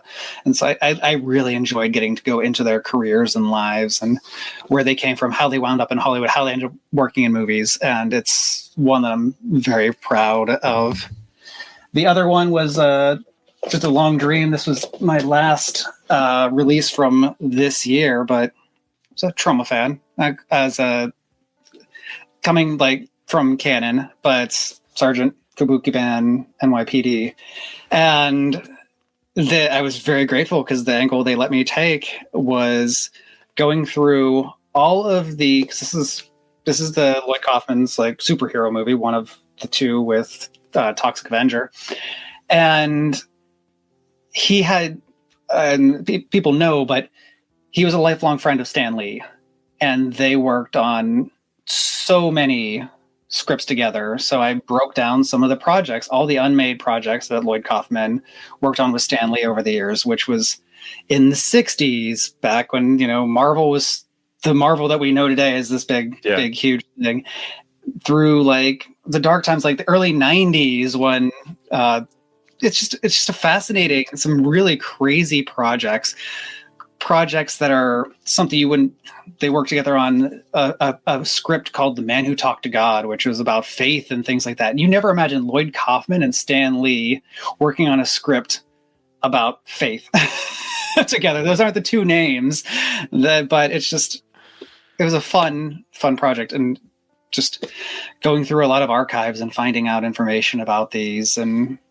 funny enough, some of these projects were pitched to the pre-Golden Globus canon, the Dewey Friedman years, which is awesome, where Lloyd got his start working in the New York City film business. So again, these are, I've loved the opportunity of getting to do some of these deep dives into areas that I haven't had the opportunity. It's different from the canon stuff. It's not, it's similar, it's adjacent, but it's something different. And it's been wonderful too, because the work like this does help pay to for like summer camps and things like that give me time to do the work on the books.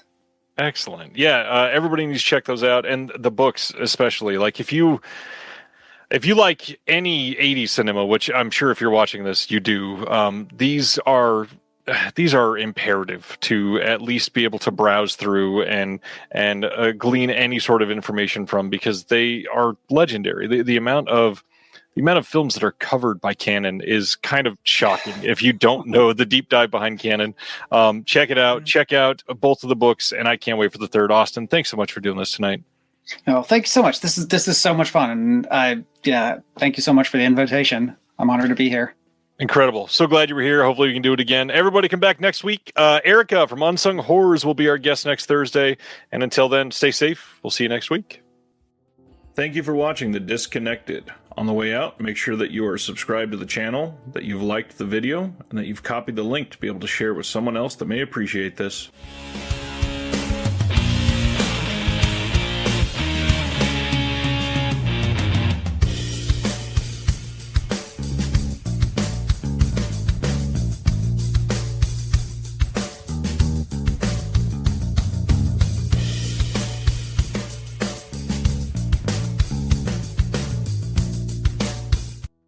Hello! This is Matt. And Emily from Scarecrow Video in Seattle, Washington. Did you know that we have the largest video collection in the world? We have over 146,000 titles and growing. That's over 3 times more than Netflix, Amazon, Max, and Hulu combined. Plus, Scarecrow now offers rent-by-mail service throughout the U.S., so check out scarecrowvideo.org for details. You can catch Emily and I, or Matt and I, if that was going to be you saying that, on our bi-weekly YouTube show, Viva Physical Media, for video recommendations and so much more. See ya! Bye!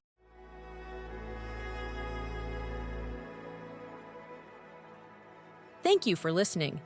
To hear more shows from the Someone's Favorite Productions podcast network, please select the link in the description